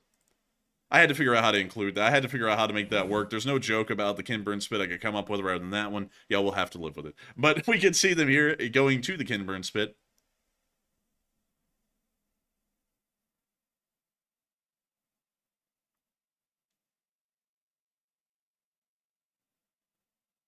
Let's see here. I'm seeing a lot. Did I hear that so many people cheated the 10-place run a while? You run faster in arsenic, just a fact. Olympics are such a joke. Well, the Olympics really aren't a joke. It's just that this one, like with the way the athletes have been treated and everything, I'd have to honestly, I'm not going to lie, it kind of has been a little bit of a joke. The 2012 London Olympics was really good, and so was the Olympics before that. I forgot where it was held in 2008. I think it was Beijing. Those were actually pretty good Olympics. I feel like they were really well run. The Sochi Winter Olympics were okay. The 2016 Rio de Janeiro Olympics was a bit of a joke. The 2020 Tokyo Olympics didn't even happen. That happened in 2022. And that one was okay, but it wasn't really great, you know. But we can see them just slamming Russians down on the Kinburn Spit. I mean, they are hammering these guys. I mean, Ivan and his men were up on their tiny post, and they were getting pounded. Well, all right, man, the silence. Damn, all right, I guess that wasn't a good one. But we can see the Russians continuing to get slammed, continuing to get hit. We see the Ukrainians planting their flag on the Kinburn Spit. Was the Kinburn Spit just like an island or something? It's like a little peninsula. It's a weirdly shaped one, too. It's almost shaped like a spear, but it sticks out into the Dniprovsk Gulf. Interesting. It is interesting. And I see a lot of people talking about stuff in the chat. Some people are saying, Pedialyte Iranian electric lights make me hyper. Here's when I'm supposed to say that I have a... Oh, wait a minute, I'm not ready. So we're looking at the UDF Marine drones fighting Russian Marine drones? Maybe. But the Ukrainians do control that Kinburn Spit, damn it. And that's nice to see. Good to know. And so with that, we're now going to be moving on from that little bit of news because we actually have to move quickly down into the Middle East. As news has come out today that another U.S. airbase, another U.S. base, has been attacked within northeastern Syria today. According to the information that we have, this is a video of a drone attack occurring on the Karab Algier base, which houses U.S. forces within northeastern Syria. Here's the clip. You see a fire out there in the distance.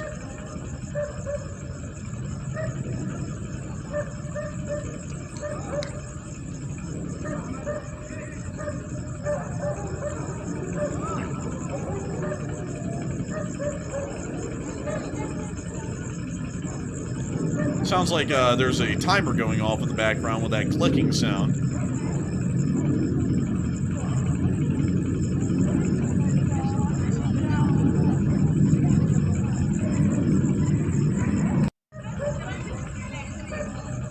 And with that, that's the end of the clip, but still confirming that there was an attack that ended up impacting the base.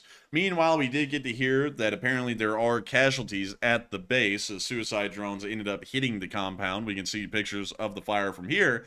We have not gotten any reports of casualties yet, but it is assumed that there most likely are injured, maybe even dead. We don't know the amount of dead yet, and usually that information is not released or published until about 48 hours later. But we have a very interesting question for y'all because, of course, Iranian-backed proxies have attacked another U.S. base in Syria.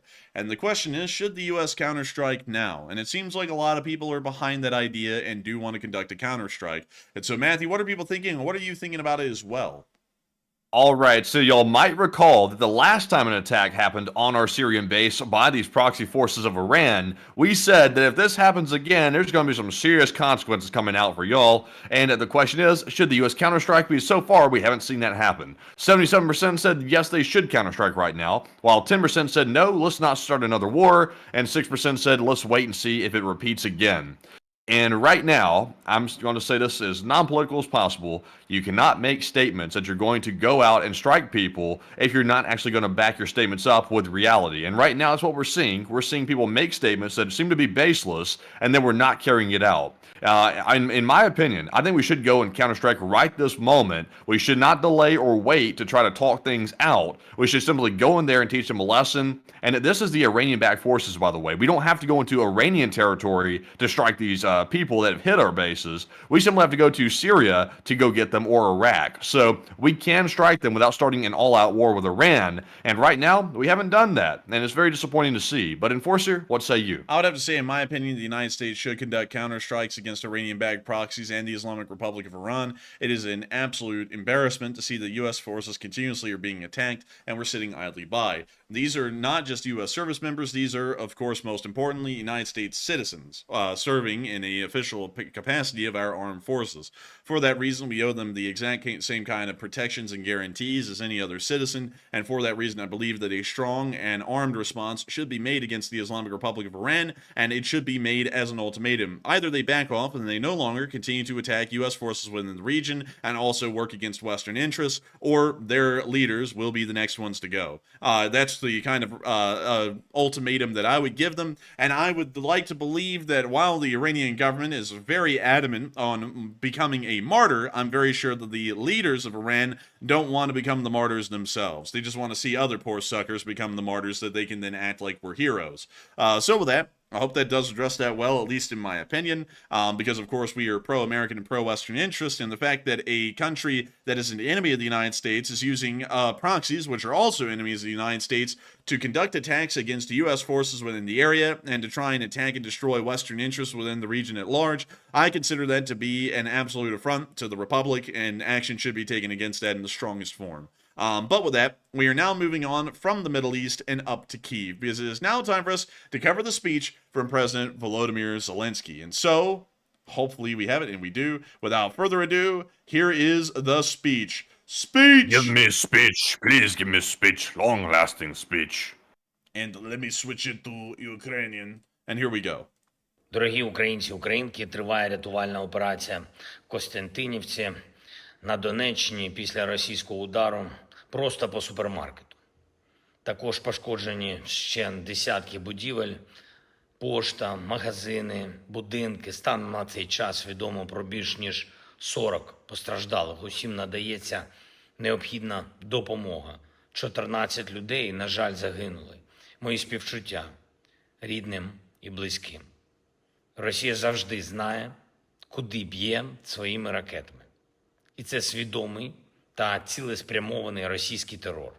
Черговий злочин війни, за який окупант буде відповідати. Буде відповідати перед судом та історією і вже відповідає перед силою наших воїнів, усіх тих українців і українок, які повертають справедливість, які знищують окупанта і захищають наші позиції. Саме так захищають, як потрібно для збереження української незалежності і досягнення наших завдань.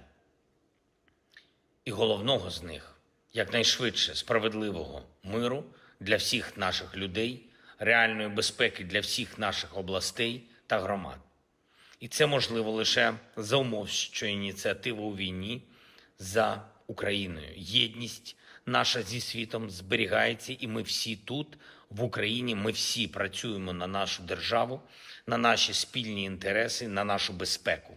Я вдячний усім, хто виконує такі завдання для України, хто б'ється заради України, дійсно стійко та хоробро. Пишаюся всіма нашими бойовими бригадами, і окремо я хочу подякувати тим нашим воїнам та нашим підрозділам, які забезпечують поповнення обмінного фонду, беруть окупанта в полон і цим допомагають звільняти наших людей з російського полону. Це надзвичайно важливо та за минулі 3 доби особливо результативно. Маємо повернути свободу всім нашим людям, які зараз в російській неволі. Провів сьогодні ставку. Була ґрунтовна доповідь головкому Сирського щодо нашого захисту на фронті. Всі напрямки – Покровський, Торецький, Харківський, всі. Також був аналіз і наших активних дій. Також сьогодні були доповіді Служби зовнішньої розвідки та ГУР щодо перспектив найближчого часу, можливостей і завдань, які є у держави-терориста. Ми працюємо над подальшим обмеженням Росії вести цю війну. Зокрема, була доповідь щодо наших далекобійних дронів. По застосуванню доповідав керівник СБУ Малюк. Дякую, хлопці. Дякую за влучність. І нарощуємо цю спроможність. Це у нас вже реальна стратегічна галузь оборонки, галузь, яка працюватиме на Україну завжди. Доповідав на ставці і командувач повітряних сил по зміцненню нашої ППО. Міністр внутрішніх справ Клименко доповідав про безпекову підготовку наших шкіл до нового навчального року. Ми допомагаємо обласній владі, місцевій, громадам, щоб в усіх громадах, де це можливо, діти змогли піти в школу офлайн. І ще одне. Я вдячний усім нашим воїнам, які вже встановили армію плюс. За першу добу 40 тисяч завантажень застосунку, хороший результат і щодо середнього часу використання. Цей застосунок має бути масштабований на всі наші сили оборони України. Всіх командирів, всіх солдатів. Це дійсно корисно. Прибрати паперову роботу і всю зайву бюрократію. Україна має бути сучасною на всіх рівнях. Слава Україні! And the wrong Hero Slava. Slava. And with that, that is the end of the speech from President Volodymyr Zelensky here on day 898 of the war. And with that, it is time for us to move on into our question segment at the end of the stream. So with that, the news is now officially over, but there's still a lot to be around for. And so make sure to stick around because we're going to have a lot to talk about and incredibly fun stuff to talk about here in a moment. But really quickly, while that was going on, Matthew, I did read about, like vocal cord strain, and apparently what I'm feeling right now with like the tightness of the muscles in the neck, that is literally like the #1 symptom of vocal cord strain. So now I'm going to have to really try and lay back for a little bit and not strain my voice too much, because apparently this can go away over time, and then if it doesn't go away after about 2 weeks, then I'm going to have to go and see some kind of a physician or a doctor or something and have them check it out, because then at that point it may end up have been semi-permanent or permanent damage that has to be fixed. So we're going to hopefully hope that that is not the case,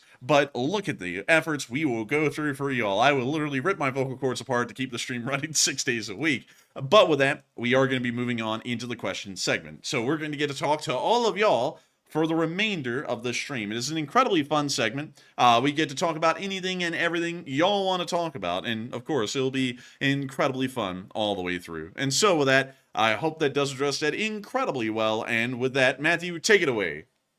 All right, so moving into our final question segment of the night. We have no more polls to address. We've already covered all of those polls, about 4 or 5 of them tonight, so a pretty good number. But with that, we're moving right into our Super Chat segment, and the first one is going to go to Howard Turgell, who puts in a $35 donation. And thank you very much, Howard, for that support, as always supporting the channel, and he's a longtime channel legend. And he said, LSA, so many good questions asked, so I will just say thank you for keeping us updated on the latest news.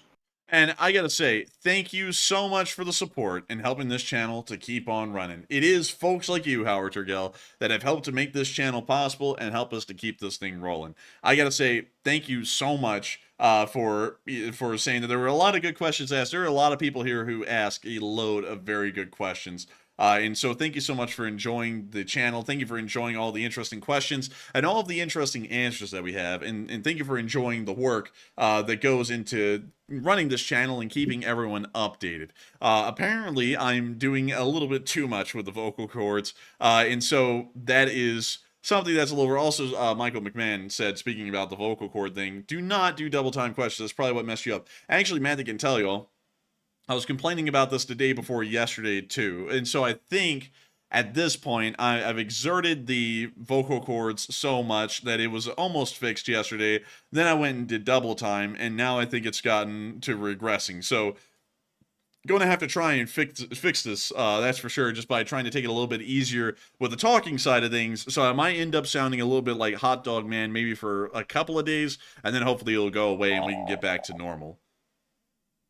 Oh man, I don't want to sound like that for too long. Oh man, you could start running everyone off with the subscribers. Oh man, Aw, you know, or you man. the hot dog man out there, he's a expert at running off subscribers, man. A perfect expert. A professional, even. I would bring him in, dude. He's like a union breaker, you know, but he's a channel breaker more so. Like, you hire him and bring him in if you want your channel to go under. He comes in and goes, "Aw, man, I'm gonna start a fight with everyone and be an absolute menace. Aw, man." I don't even know how he does it. I really don't. But beyond that, I still thank you so much once again for the support and helping this channel to keep on running, Howard Turgell, because it is folks like you who help to make this channel possible and help us to keep this thing running. And if it wasn't for folks like you, we wouldn't be able to make this thing possible. And someone just said we're going to sound like someone else. I'll tell you, I'll never, I never. You mean I'm gonna take you mean I'm gonna take the bear down to the park and throw him outside? Am I gonna really do that today, or is it gonna be sometime later? I do as the worm guides, the worms. But beyond that, I gotta say, thank you so much once again for support and helping this channel to keep on running, Howard Turgell. I hope that I did address that incredibly well. And thank you so much once again for the support and helping this channel to keep on running. And with that, we are on to the next one. All right, and apparently my imitation of that guy was so good, it's got people freaked out. They're saying, "Oh my God, what's that dude? Chill! Oh my God!" It's like people are freaking out. It's like, games. It's just fun and games. Not trying to get political here, but anyways, moving away from that potential political disaster right there, we're moving into our next one here, which goes to Santiago Flores, who puts in a $20 donation. And yes, apparently I was perfect on that, by the way. Everyone's losing their minds in the chat. The worms.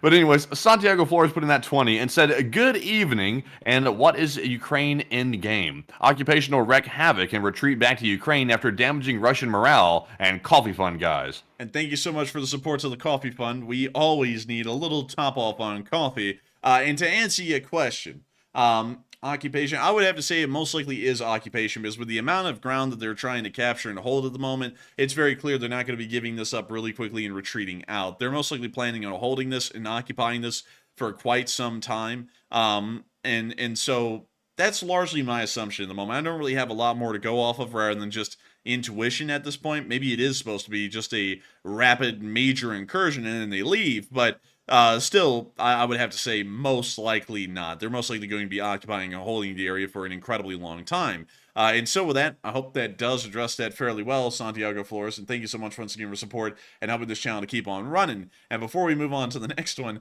I saw someone say, let's see, Enforcer, you just need to slow it down a bit like this. "Welcome back, defenders. Enforcer here. Slowing down." Or something like that. I mean, honestly. Don't ever do that. Don't ever do that, please. "Welcome back, defenders. I'm tired. My voice hurts." Like, just something like that. Like, I could actually do something like that, but I would not. That would be torture. You just don't get the full effect until you have the full eye contact while you're saying that as well, where you feel like your soul's being pierced at the same time you hear someone sort of talking in a little bit of a strange voice, with that long pause in between, like, the two different, like, phrases right there. Hello? Wait a minute, what's the phrase? Do it again? I forgot it already. "Welcome back, defenders. Enforcer here. Top story," or something like that. Yeah, man, the break between the two phrases there is what kills me. It's like, why such a long break? It's like, I don't get it. It's like, that's a long breath you're having to take if you have to take that long to catch your breath. Man, "Welcome back, defenders. Enforcer here." It's a top story. Man, oh my goodness. Like, while Matthew can do the other one really good, like, Matthew does that one insanely good. I don't even know how, but I can do that one fairly well because it's kind of easy. But go ahead, Matthew. Wait a minute, hold on. Let me try to get, like, I gotta summon the whole thing here. Let's see here. "I was going down to Central Park, and I went down to the park, and I saw the bears down there, and I was thinking I gotta hit one with my bicycle." And I kind of lost it. It's so hard. Like, once you think about it, like, for some reason for me, it's super easy to do. I don't know why. I've only watched a couple of videos of the guy, but the voice is very memorable. First of all, I feel sorry for the guy for having the voice impediment. I'm not trying to make fun of him or anything like that. This is simply the way he sounds, but it's certainly memorable. You'll never forget it when you hear it. Man, I have to have you say in that voice, "I do as the worm guides." I have to hear it. I'll do as the worm guides. Dude, that's perfect. That's freaking perfect, man. My goodness. But I have to say, thank you so much once again for the support, the help of this channel to keep on running, Santiago Flores. I hope that I addressed that incredibly well. I hope we got a little bit of a laugh there out of the voice impressions. And also, let's see here. I'm seeing some people saying some stuff. Haha, some people are finding a certain type beat. Interesting. I actually heard that guy had a, because I'll say this, like, we don't get into politics, and I find the whole political field to be very silly, actually. Like, Matthew and me watch it to get a laugh out of it. Like, we don't actually... just to be honest with y'all, we really don't, like, take anything anyone says in that field seriously at all anymore. It's almost like a comedy segment from every end. So we just watch it for fun. And so that one guy you're talking about, that one guy who runs a podcast, he went from being the hero of one side yesterday to he endorsed a certain person today, and now he's become a stupid, sniveling, drug-addicted idiot, according to those people now today. And that's why I don't get into that kind of stuff, because you can't be a free thinker and you can't do and say what you want without being like binded by what a political group wants you to say and do. And that's something I'm never going to do, because if I want to say what I want to say, I'm not going to sit there and say, oh, I'm in group A or group B. That starts to limit what I can say and think individually. Because like with what we do here, like people who support Ukraine and people who support Israel, I mean, there is some intersection, but generally you're going to see that one specific group largely supports Ukraine and the other group is kind of half and half. And then on the flip side, one particular group supports Israel almost entirely, and then the other group's half and half. That's exactly how it looks right now in America. And I'm able to say that I support them all because I take my own side and I don't pick a side. Like that's one thing I like about not getting into politics, is that we have so much more of a freedom to do and say what we would want to do and what we would want to say. And on top of that, we also don't get into the stupidity of that whole ordeal. And we also don't end up splitting hairs with everyone and dividing everyone on topics that don't really matter as far as pushing Western interests forward worldwide. And so with that, I hope that does address that incredibly well. I hope that gives y'all my 2 cents. And with that, I gotta say, someone said, I thought y'all were both this. No, actually, we've been called everything in between. Someone just said, I thought you were so-and-so. No. You see, by one group, we are called extremist right-wingers, and then by another group we're called extremist left-wingers. So the one thing I know is that both sides are a little too ignorant to actually have someone disagree with them. So if you disagree with them at all on anything, you just end up being their enemy, which is the complete opposite of the side they're on. So I know that we're picking the no politics route incredibly well, because we get called the extremes on both ends, although I feel like we're pretty down the middle, really. I feel like this channel is almost, like, it really is politically inoffensive. I mean, we don't even speak about politics, much less take a side on anything. But because of that, and because extremely political people observe us on both ends, because we don't literally just kiss their boots and agree with everything they want us to say, we're the opposite of them, and they hate us. So, that's something that I always find really funny about that. That's something we've dealt with forever now. Like, it's incredibly hilarious. And also I saw someone say, LOL, you're not extreme. Exactly. Like, we're not extreme. Like, I feel like, hell, how in the world can we even be moderates? Like, we don't even get into politics on this channel. We don't. Like, that's a rule. And we run this thing down the middle. That doesn't mean that we're moderates. That means we don't pick a side. Like, we don't. That is a big rule that I've had since day one. And because we don't pick a side, this is how it goes. A political person from either side will be like, oh, I just love my party. I love my people. They're great. The other side's demons. They eat children or something like that, or they love to watch children suffer or something, because that's like the main thing everyone says about the other side these days from theirs.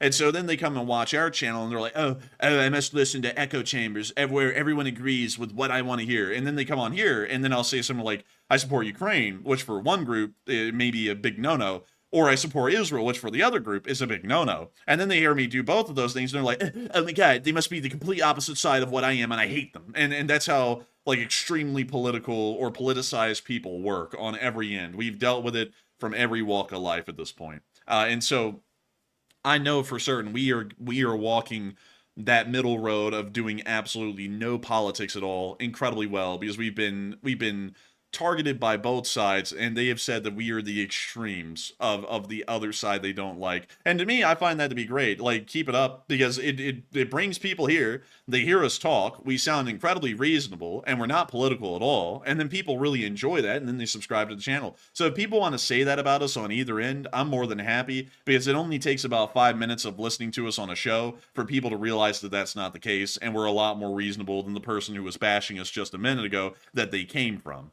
And so with that, I hope that does address that incredibly well and give you all a little bit of my 2 cents on the whole deal. But with that, we are on to the next one. All right, so jumping into our next super chat here, we have a $40 donation from Purple Gerbil, the longtime channel legend, and thank you very much, Purple Gerbil, for always supporting the channel. They said, do you think that Wagner will be used as a blocking force to keep the Russians from running and LSA forever? I would have to say it's probably going to be the other way around. They're probably going to use the Russian army as a blocking force against Wagner to stop them from running, because from what we know, the Wagner is still heavily demoralized and is actually still hostile against the Russian ruling government. And so they may actually end up not having enough morale to fight the Ukrainians. So they're probably going to put a blocking force behind them, more so than Wagner being used as a blocking force for other Russian forces on the front line. That would be my honest opinion, at least to me, but, you know, I could be wrong. It could be the other way around, like you're saying. We don't really know yet, but I have a feeling they'll probably be the ones on the front lines, kind of as like a punishment thing for being Wagner. And so with that, I hope that does address that fairly well, Purple Trouble. Thank you so much once again for the incredible support and helping this channel to keep on running. And with that, we are on to the next one. All right, in our next super chat goes to GunFox61, who puts in a 20, and thank you very much, GunFox, for the support. Hey. It said on this date that let's see. Okay, I know what you're saying now. I was like, the Fat Man. I was like, what are we talking about? But anyways, GunFox said on this date, Fat Man was dropped on Japanese city of Nagasaki, and the second nuclear. Who? Fat Man Kim Jong-un. Oh yeah. You're talking about? Oh, you're joking? Yeah, like, no, they didn't drop Kim Jong-un on Japan. Well, I mean, they could. I mean, that would be a war crime. But GunFox said on this date, Fat Man was dropped on Japanese city of Nagasaki, and the second nuclear weapon dropped in combat, and the depression of 1920 and 1921, the Forgotten Depression, and also take a question from the chat. Where the hell is Nagasaki? Did I forget where Nagasaki is? Like, it should be down here. Oh, here. Oh, my God. I'm blind. I'm so sorry, everyone. Here it is. This is the other second town in Japan that got nuked. And y'all can see it recovered. Like, check this out. I'm going to actually... one second. Hang on. I'm going to click on this. Check this out, folks. That's what Nagasaki looks like today. Pretty wild. Looks pretty nice. That's a nice cruise ship pulled up right there, too. Man, they whip up. I pulled up. But beyond that, man, I mean, this is actually incredibly nice. Look at this stuff. I mean... this is some really, that's a video, but this is some really cool stuff. I mean, they built back better. I mean, look at that. I mean, impressive stuff. This is what, say what? Man, that phrase. Oh shit, I forgot. Oh no, I didn't even think about that when I said that. But still, beyond that, this is a really nice place. Look at that. I mean, isn't that beautiful? I mean, that's impressive stuff. And it's not radioactive one single bit. I mean, it's completely safe to go there. It's completely safe to look around there. But still, it is true. This was the day that the second nuclear weapon was dropped. And I believe that the Japanese surrender came just a few days later. I think it was like the 11th, maybe. I'm not entirely sure. Someone correct me on that if I'm wrong. But beyond that, let's see, the depression of 1920 and 1921, that is kind of a forgotten depression. It was more so of a recession than an actual depression. The Great Depression was truly an economic depression. The 1920 to 21 recession was more like a modern day recession, like you would see, say, like, kind of like right now. You know, it's kind of where, you know, prices ended up inflating a little bit more than wages were keeping up, and then there had to be a little bit of a balancing act that was done over the next few years. But beyond that, that is something that I would have to say it's very interesting to realize that it is kind of a little bit of a forgotten one. But then the Roaring Twenties came right after that, and I think that's why it's largely forgotten. Also, one thing I was wanting to show y'all, like, speaking of like the... well, not really. Well, yeah, kind of the Great Depression, because this is something I always find really interesting. Back in the day, there was a whole bunch of cool ideas for like all kinds of stuff, because Art Deco was the thing. And let me go and see if I can get this for y'all really quickly and show it to y'all, because it is cool as hell. So this is a New York Central Class 1 J1 Hudson. This thing is actually pretty nice looking. I mean, it doesn't look that bad at all. This is a express passenger train back in the day, kind of a run-of-the-mill thing, especially if you're up in the New York state area, all the way from there to Chicago. This would be fairly normal to see. But what's really interesting about this is that because of Art Deco, this train ended up looking kind of a little bit bland, boring, and ugly. And they wanted to do something to spruce this thing up and make it look a little bit better. Sadly, when they did that, the Great Depression was in full swing, so it wasn't really as appreciated as it could have been, like in the Roaring 20s, for example. But they ended up streamlining the thing, and they ended up coming up with this. That's kind of bad looking. Kind of bad looking. I thought it looked pretty damn cool. I'm not gonna lie. Like, this is just me. This might be a hot take. I'm not a fan. What? Dude, no way. Okay, so are you a fan of this one? Oh, actually, no, that's a bad picture. Hang on. You a fan of that?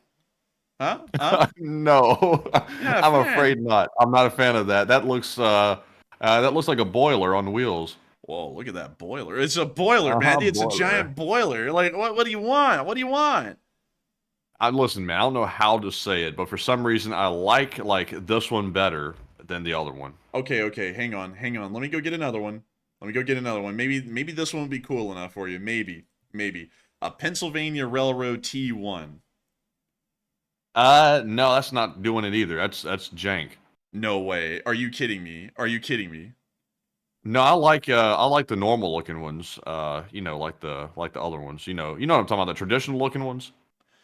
I can't believe this. I can't believe this, man. You're saying that you like normal looking locomotives, like just run of the mill, just kind of like normal crap, like a Berkshire maybe. Is that what you're saying? Like, are you saying? Oh, hang on. A Berkshire Hathaway? Maybe a Berkshire. I'm talking about one like this. Actually, this is like the Polar Express. This is literally the Polar Express train. This is what it was based off of. But like that, like. You like this? Yeah, I like the ones that actually expose like the like components of the thing, not just like hiding it all and making it all sleek. I like the ones that actually show like the rough parts of the train and stuff like that. That's my type of train. Interesting. So you're in a little bit more into rugged. Let me think. Maybe I can find something like that since you like that. Maybe I can find something that you actually would like. Pennsylvania Railroad P4. Maybe. Let me go. Let's see here. There's got a. Oh, yeah, by the way, if you want to know like how extensive the steam locomotive world is, this is a list of all of the Pennsylvania Railroad locomotives ever operated. That's a lot. That's a damn lot of them. And I'm trying to see if I can find you the P4. Let's see here. The P4. This would probably be it. Nope. Oh, look at him said, train looks like a weenus. Let's get your hands off my weenus. It kind of does. You know what? Now that I'm thinking about it, it kind of does. Let me see. Damn, man, I'm trying to find this thing here. I gotta find this, though. I really do have to find this thing because it's not bad looking. It's not bad. I think you might like it. I gotta find it, though. Maybe it's an H6? No, it's not. Are you kidding me? Oh, here we go. The K4s. How about, let me see if I can find a better picture of this thing. This one. It's a little junky looking, but, Yeah, if it wasn't so junky and, in bad shape, it would look pretty good. But I like ones like this better. Okay, so how about this picture then? Yeah, I like that. I'll be honest with you, I'm not a huge fan of steam trains, but out of steam trains, this is a pretty decent one. Well, I was wanting to come up with something cool to talk about with like the Great Depression and all that stuff, because it was like, it was what was brought up as the topic, and so I was trying to find something from there. But really, to be honest with y'all, I'm not really that big of a fan of steam trains either. More so a fan of like electrics. I think electric trains are incredibly cool, like the ACS 64, which is probably one of my favorite like. The electric locomotives in America. This is the ACS 64. Now, I like these. I like these a lot right here. This is just like simplistic. It does what it does. It's not really like super cool looking or anything. It's just a train. It's like a commie train. All right. I think I need to report you to the CIA for that one. But how about the toaster, the AEM-7? Would you like this one right here? The toaster. That's actually pretty interesting. I kind of like that one. I think I like it mainly because of the paint scheme on it. But yeah, it looks pretty cool. Man, this one was actually called the toaster. I think it was designed off of like a Swedish electric locomotive. Let me see here. Yeah, I think it was. Let me see here. The locomotive is a derivative. Yeah, it is a derivative of the Swedish locomotive. Honestly, I think ours look better.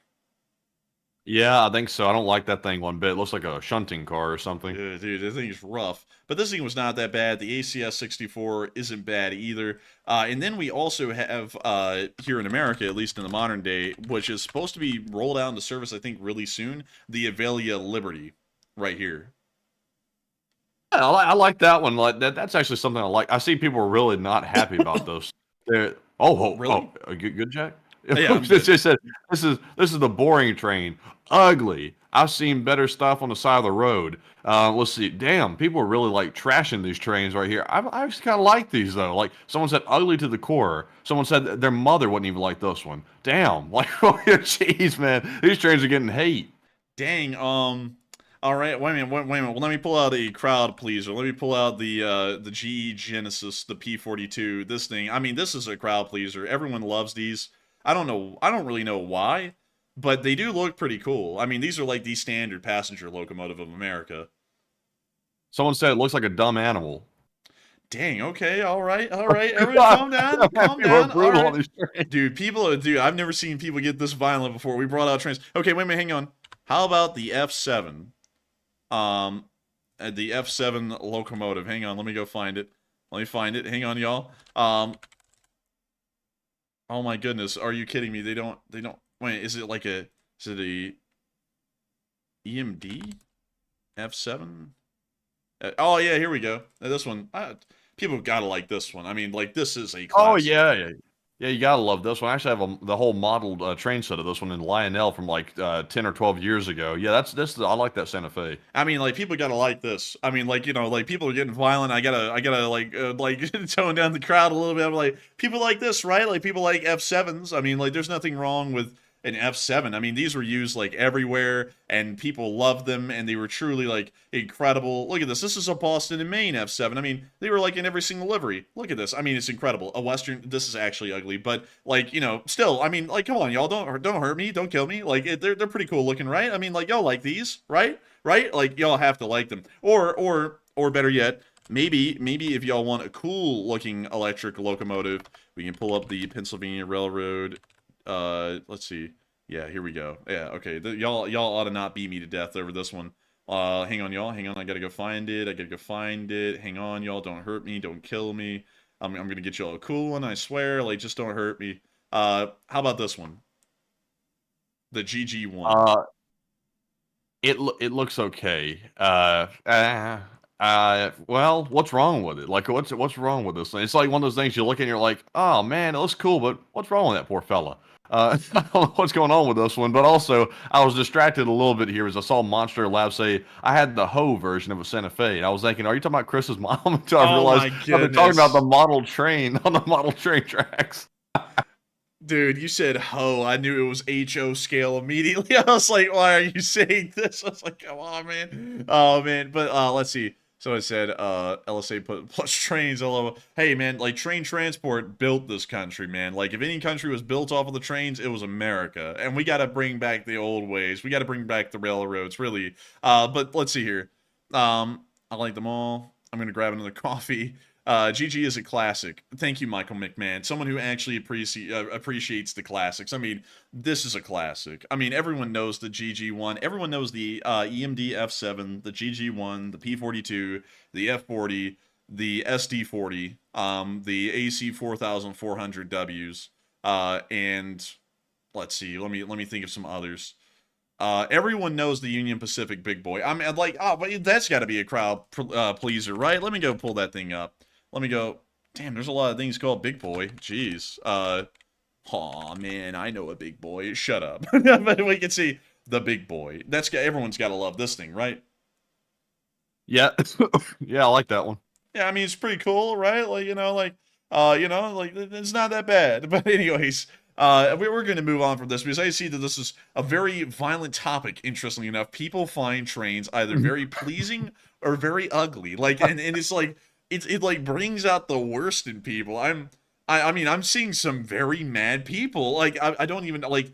Okay, so out of the things that we never expected that would create a fight on this channel, we never thought that the A-10 would create a fight on this channel, and I never thought that looking at railroad locomotives would create a fight. But we have a fight. Like, we actually have brawls going on in the chat. And so we are going to be moving on from this, but I like to see that people are very passionate about railroads, because I didn't think people would be that passionate to actually get violent over trains looking good or bad. So with that, I hope that does address that fairly well, and I thank you so much once again for support, Gunfox61, and we will make sure to take a question from the chat. And so what do we got, Matthew? All right, and the question from the chat is going to go to Mad Machine, who says, do you think that Ukraine will trade captured Russian territory for Ukrainian territory? That's probably what the Ukrainians are going for in the end, is a land-for-land talk, like a land-for-land trade, or a land-for-land-based diplomatic discussion or a talk. That's probably what they're going for, so in my honest opinion, yeah, that's a pretty viable option, and a pretty viable theory for what they're doing right now inside of Russia. And so with that, I hope that does address that incredibly well, at least in my opinion. And before we move on to the next one, a huge shout out to Gunfox61 once again for the support. I hope that does address that incredibly well. And also, before we move on, I saw someone say, opinions are okay. That is true. Opinions are perfectly fine to have, and it is a-okay for people to agree to disagree. But, Matthew saw this too. The chat was actually getting angry. Like, people were getting angry over certain ones. They were getting cruel. I mean, like, I was like, oh my goodness. I was like, this is going off the rails, like, no pun intended. Like, Matthew, didn't you see that? I did see that. And also, by the way, somebody's watching from my high school days on here. I just like punched in their name. I saw them in here. So huge shout out. You know who you are. I'm not gonna say your name and dox you, but good to see you. Bro, say their name and dox them. Oh no, I can't do that, man. That's not a way to say hello to your high school classmates. What do I know? Want to dox you? Do I know them? Yes, you do. Oh, cool. I think I know who it is then. Hello. I hope you're doing well out there tonight. You caught us at an interesting time. We're talking about railway locomotives in the middle of a war stream. Is that normal?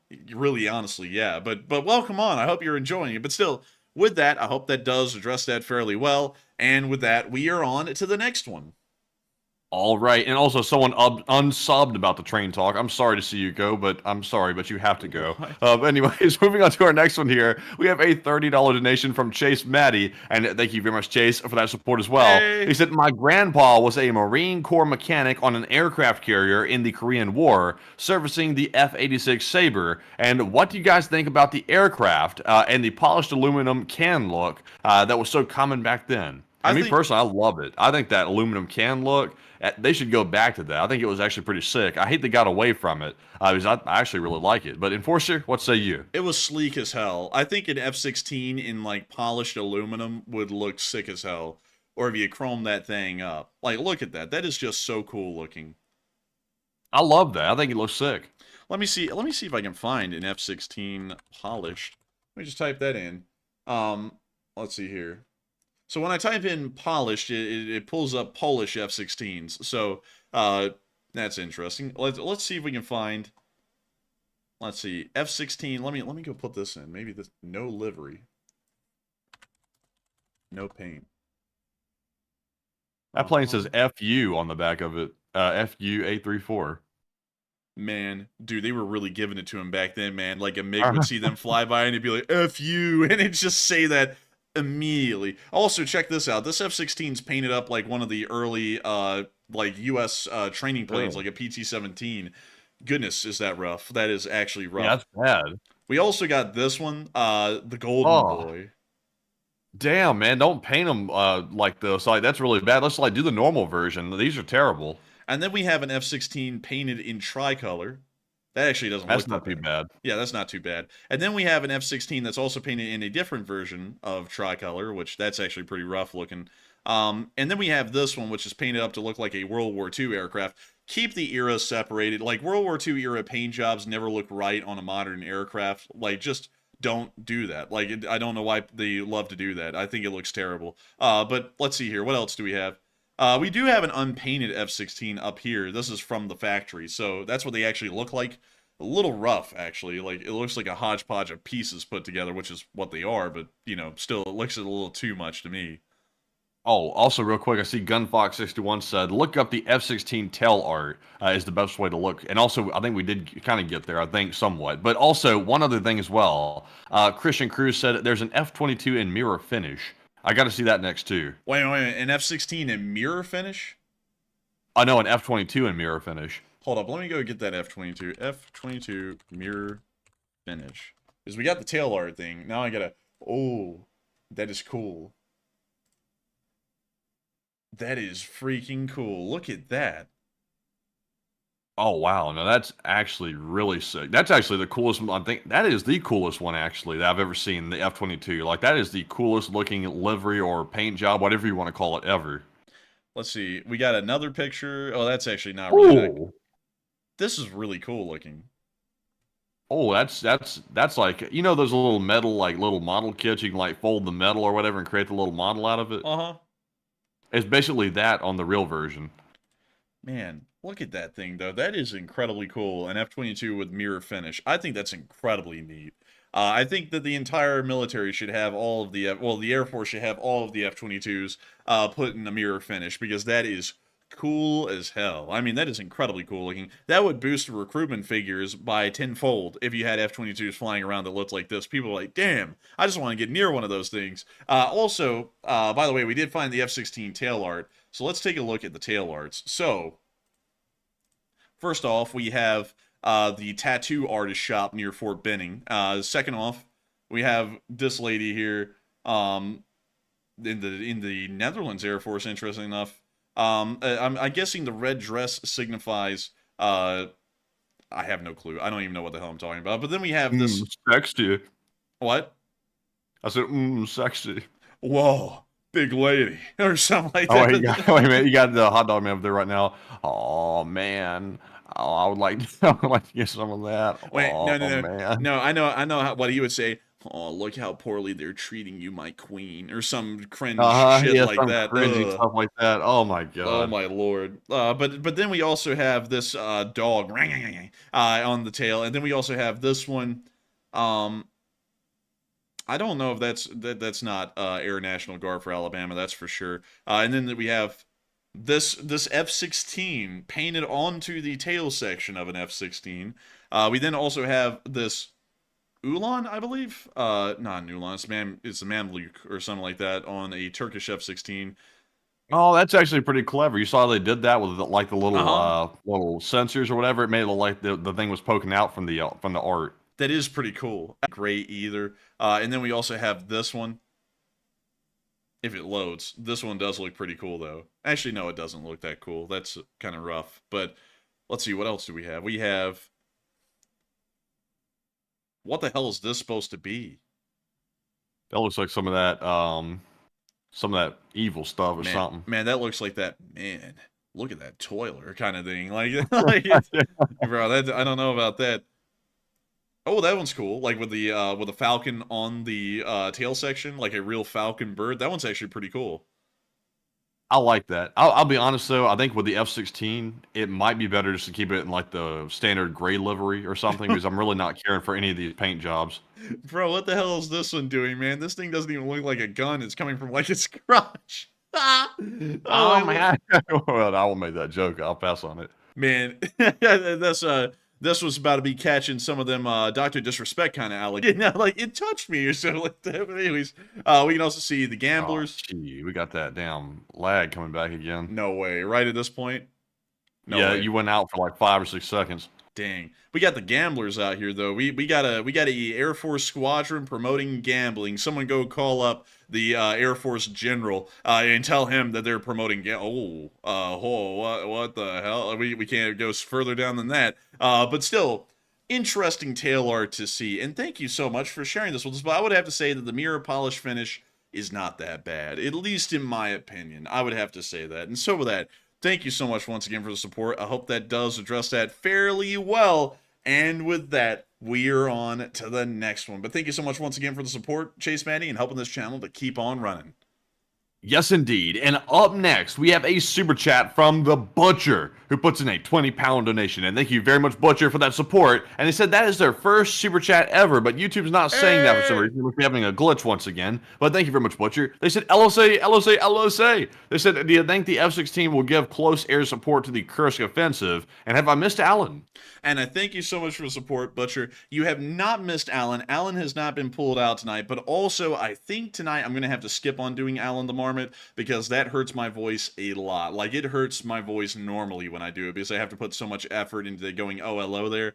So I think I'm going to have to skip on that tonight. I hope everyone understands my throat is hurting really bad right now. It's kind of a miracle I'm even still able to talk somehow. But still, thank you so much for the support. And I would have to say that the F-16 probably isn't providing any air support in Kursk at the moment. And from what we understand, we haven't seen it conducting any real combat operations yet at this moment. I think it's too early in its introduction to the Ukrainian Air Force for it to actually be used in combat operations, at least in my opinion. And so with that, thank you so much once again for support and helping this channel to keep on running. I hope that does address that fairly well. And with that, we are on to the next one. And our next super chat here goes to Beach King, who puts in a $20 donation. And thank you very much for that support. They said, Enforcer Matt, if a tactical nuclear weapon is used by Russia, does that automatically draw NATO forces into this war outright, at least publicly, LOL? And if you're asking me, I would say that if a tactical nuclear weapon is used, I would say that that probably should draw us into the war because that should be something that we respond to. We shouldn't let countries start using nuclear weapons like their normal traditional bombs. That would be something that we would have a very big interest in stopping and preventing anyone else from also repeating that. So we'd have to teach Russia a lesson by going in and basically stopping them from doing it again. But the catch is, though, I'm not sure if we would actually do anything right now because the way we're approaching foreign policy is a little bit de-escalatory. I'm not sure if maybe we would warn them first and say, don't do that again, or we're going to come in there and get you, or something like that. But, you know, only time will tell exactly what the people are going to do that are in charge if that happened. But, Enforcer, what say you? I would have to say that in my personal opinion, they probably would not draw NATO into a war because we have to remember that while they're using a nuclear weapon, they would be firing a nuclear weapon onto their own soil. And that kind of makes it a bit of an internal issue, actually, because while Ukraine is invading and occupying areas inside of Kursk, this is still internationally recognized as a part of the Russian Federation. So they fire a tactical nuclear weapon into Russia on Russians, and they nuke their own people, and then they nuke the Ukrainian army that's also there. That really wouldn't draw us into a war. If they did something like that on Ukraine, now that would draw us into a war because that's one of the red lines we laid out, unless those red lines mean nothing, which they may. But with them nuking themselves, I don't really see us getting involved over that. That's like, that would be like America, you know, having a poor response to, say, a hurricane. You know, like we have a poor disaster response or something like that, and China goes, damn it, we're invading. It's like, that would make no sense. It's like, how in the world do you, like, react to a domestic thing going on in America that much? You know, so I hope that does address that well, at least in my opinion, because I don't think it would draw NATO in. But with that, I hope that does address that quite well. I've said that maybe 2 or 3 times now, but still, thank you so much once again, and we are on to the next one.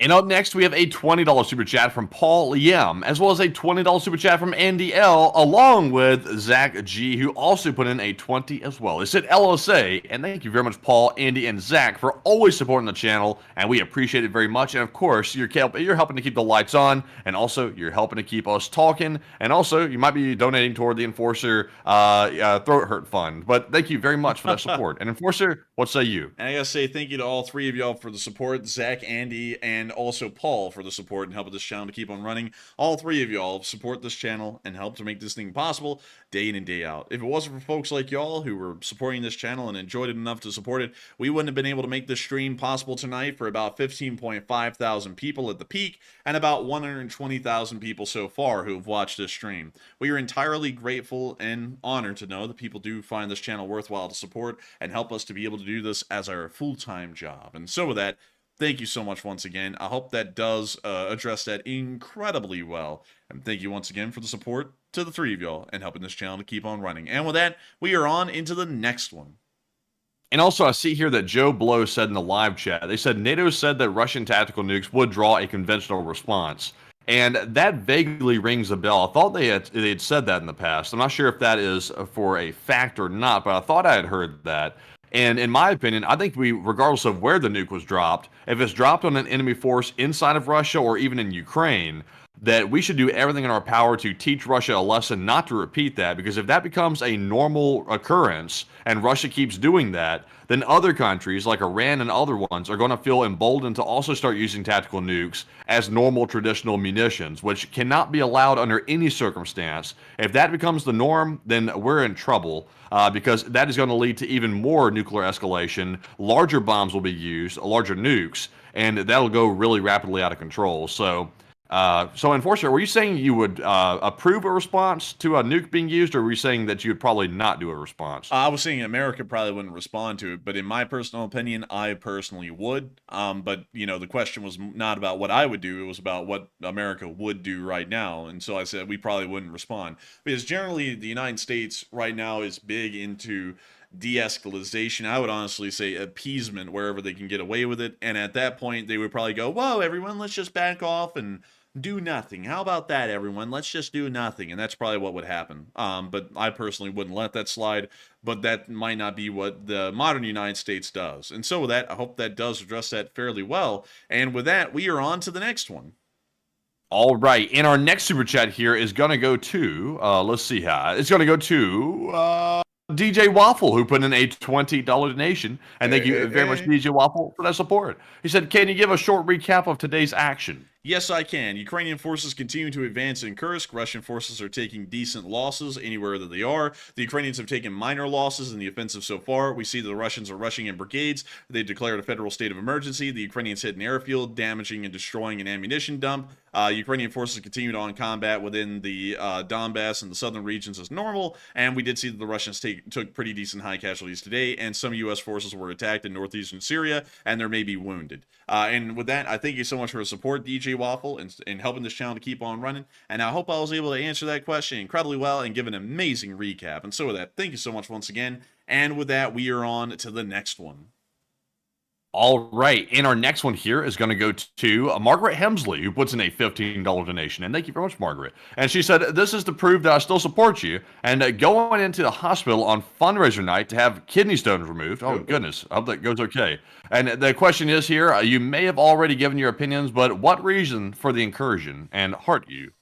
And thank you so much for the support, Margaret Hemsley. And I hope that you have a quick and easy time with that little operation there to get the kidney stones out. I absolutely hate the idea of kidney stones. So I bet you'll be a lot happier to have them gone. And I don't think anyone wants to have stones inside of their body. But beyond that, to answer your question, I would have to say the main reason for the incursion into Kursk at the moment, at least in my opinion, is to try and capture Russian territory and then do a land-for-land trade to try and end out the war. I think that's what they're actually going for, at least in my opinion. But there is another option that they could just be trying to divert Russian forces from inside of Ukraine elsewhere into Russia, so that way the Ukrainians can have a lot more freedom to move around inside of Ukraine. Because the Russians are already claiming that there's a military buildup of Ukrainian forces within the northern area, and they're probably trying to plan on retaking Severodonetsk and Lysychansk, and this could be a diversionary action into Russia, so that way they can conduct that offensive action down here inside of Ukraine and be dealing with a lot less Russian forces than they would have to deal with otherwise.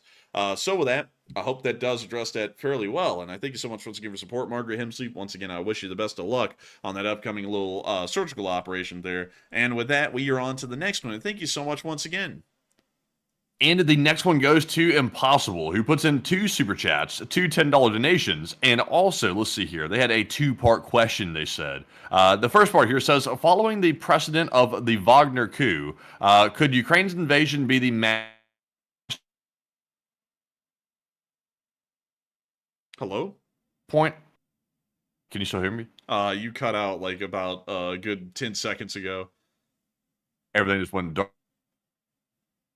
Uh-oh. Sounds like Matthew's having some technical difficulties. Oh, dear Lord. Oh, dear. Everything went dark? Yeah, everything went dark for a solid second or two, but can you hear me now? I can hear you now. I think the whole microphone issue, Matthew, might be a computer thing on your end. Oh no, man, it's just the Wi-Fi. I see the Wi-Fi right now having issues. But anyways, jumping back, I'm going to repeat that entire question because it lagged out. It says, following the precedent of the Wagner coup, could Ukraine's invasion be the master plan to checkmate Russia into and possibly end the war? And if so, from a strategic point of view, how big and how important Russian territories and strategic infrastructure Ukraine would need to take to make Russia completely surrender, as in a World War II ending scenario? And what do the both of you think? I would have to say, first off, the Russians are never going to accept an unconditional surrender. They're going to start nuking. That's largely what the nukes are for. So we'll never see a World War II-like end to the war where the Ukrainians declare a total victory and end up defeating the Russians in an unconditional surrender. That will never happen. But one thing I can say is that they will be able to create a status quo antebellum treaty, which means that everything goes to the way it was before the war. So this means that if the Ukrainians take over Kursk and Belgrade, the Russians get back Kursk and Belgrade, but they give up the Donbass, Zaporizhia, the remainder of Kherson that they control, and also Crimea. That is probably the kind of agreement that Ukraine is going to go for. And as far as the amount of ground and territory that the Ukrainians would have to end up controlling to make that possible, they probably would end up having to capture the entirety of Bryansk, Belgrade, and Kursk to be able to make something like that a reality and make that pan out in the end, where a land-for-land trade would be viable. That will take a decent amount of time. That will take a decent amount of effort. And in my honest opinion, that might not be something that the Ukrainians can achieve. They're doing incredibly well in Kursk right now, but I don't think that means that they can capture 3 entire oblasts, which would make up about 20% of Ukraine's landmass, and then hold those long enough to be able to get a advantageous peace treaty out of this, at least in my opinion. So with that, I hope All right. So also, by the way, Impossible said, what do both of y'all think? So on my end, I would say that I mostly agree with the Enforcer. I would say that they would have to take all those places, like, for example, Belgrade, Kursk, etc. They'd have to take a large portion of the land to actually do an even trade and force Putin to actually give up the Ukrainian territory in exchange for the Russian territory back in return.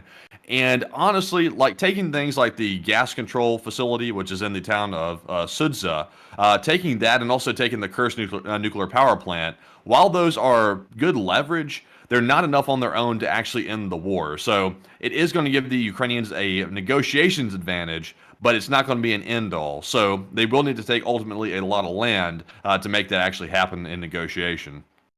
And so with that, I hope that does address that fairly well, and I thank you so much for giving support and helping this channel to keep on running Impossible. And with that, we are on to the next one.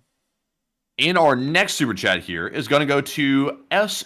Gladius. Gladiatus. I believe that's how you say it. I hope. I feel like I'm butchering it. But they put in a 90 New Zealand donation. And thank you very much for the first ever super chat on the stream. We appreciate that very much. And he said, any chances that those F-16s might get AIM 260s? And wouldn't they have the range to take out the bombers?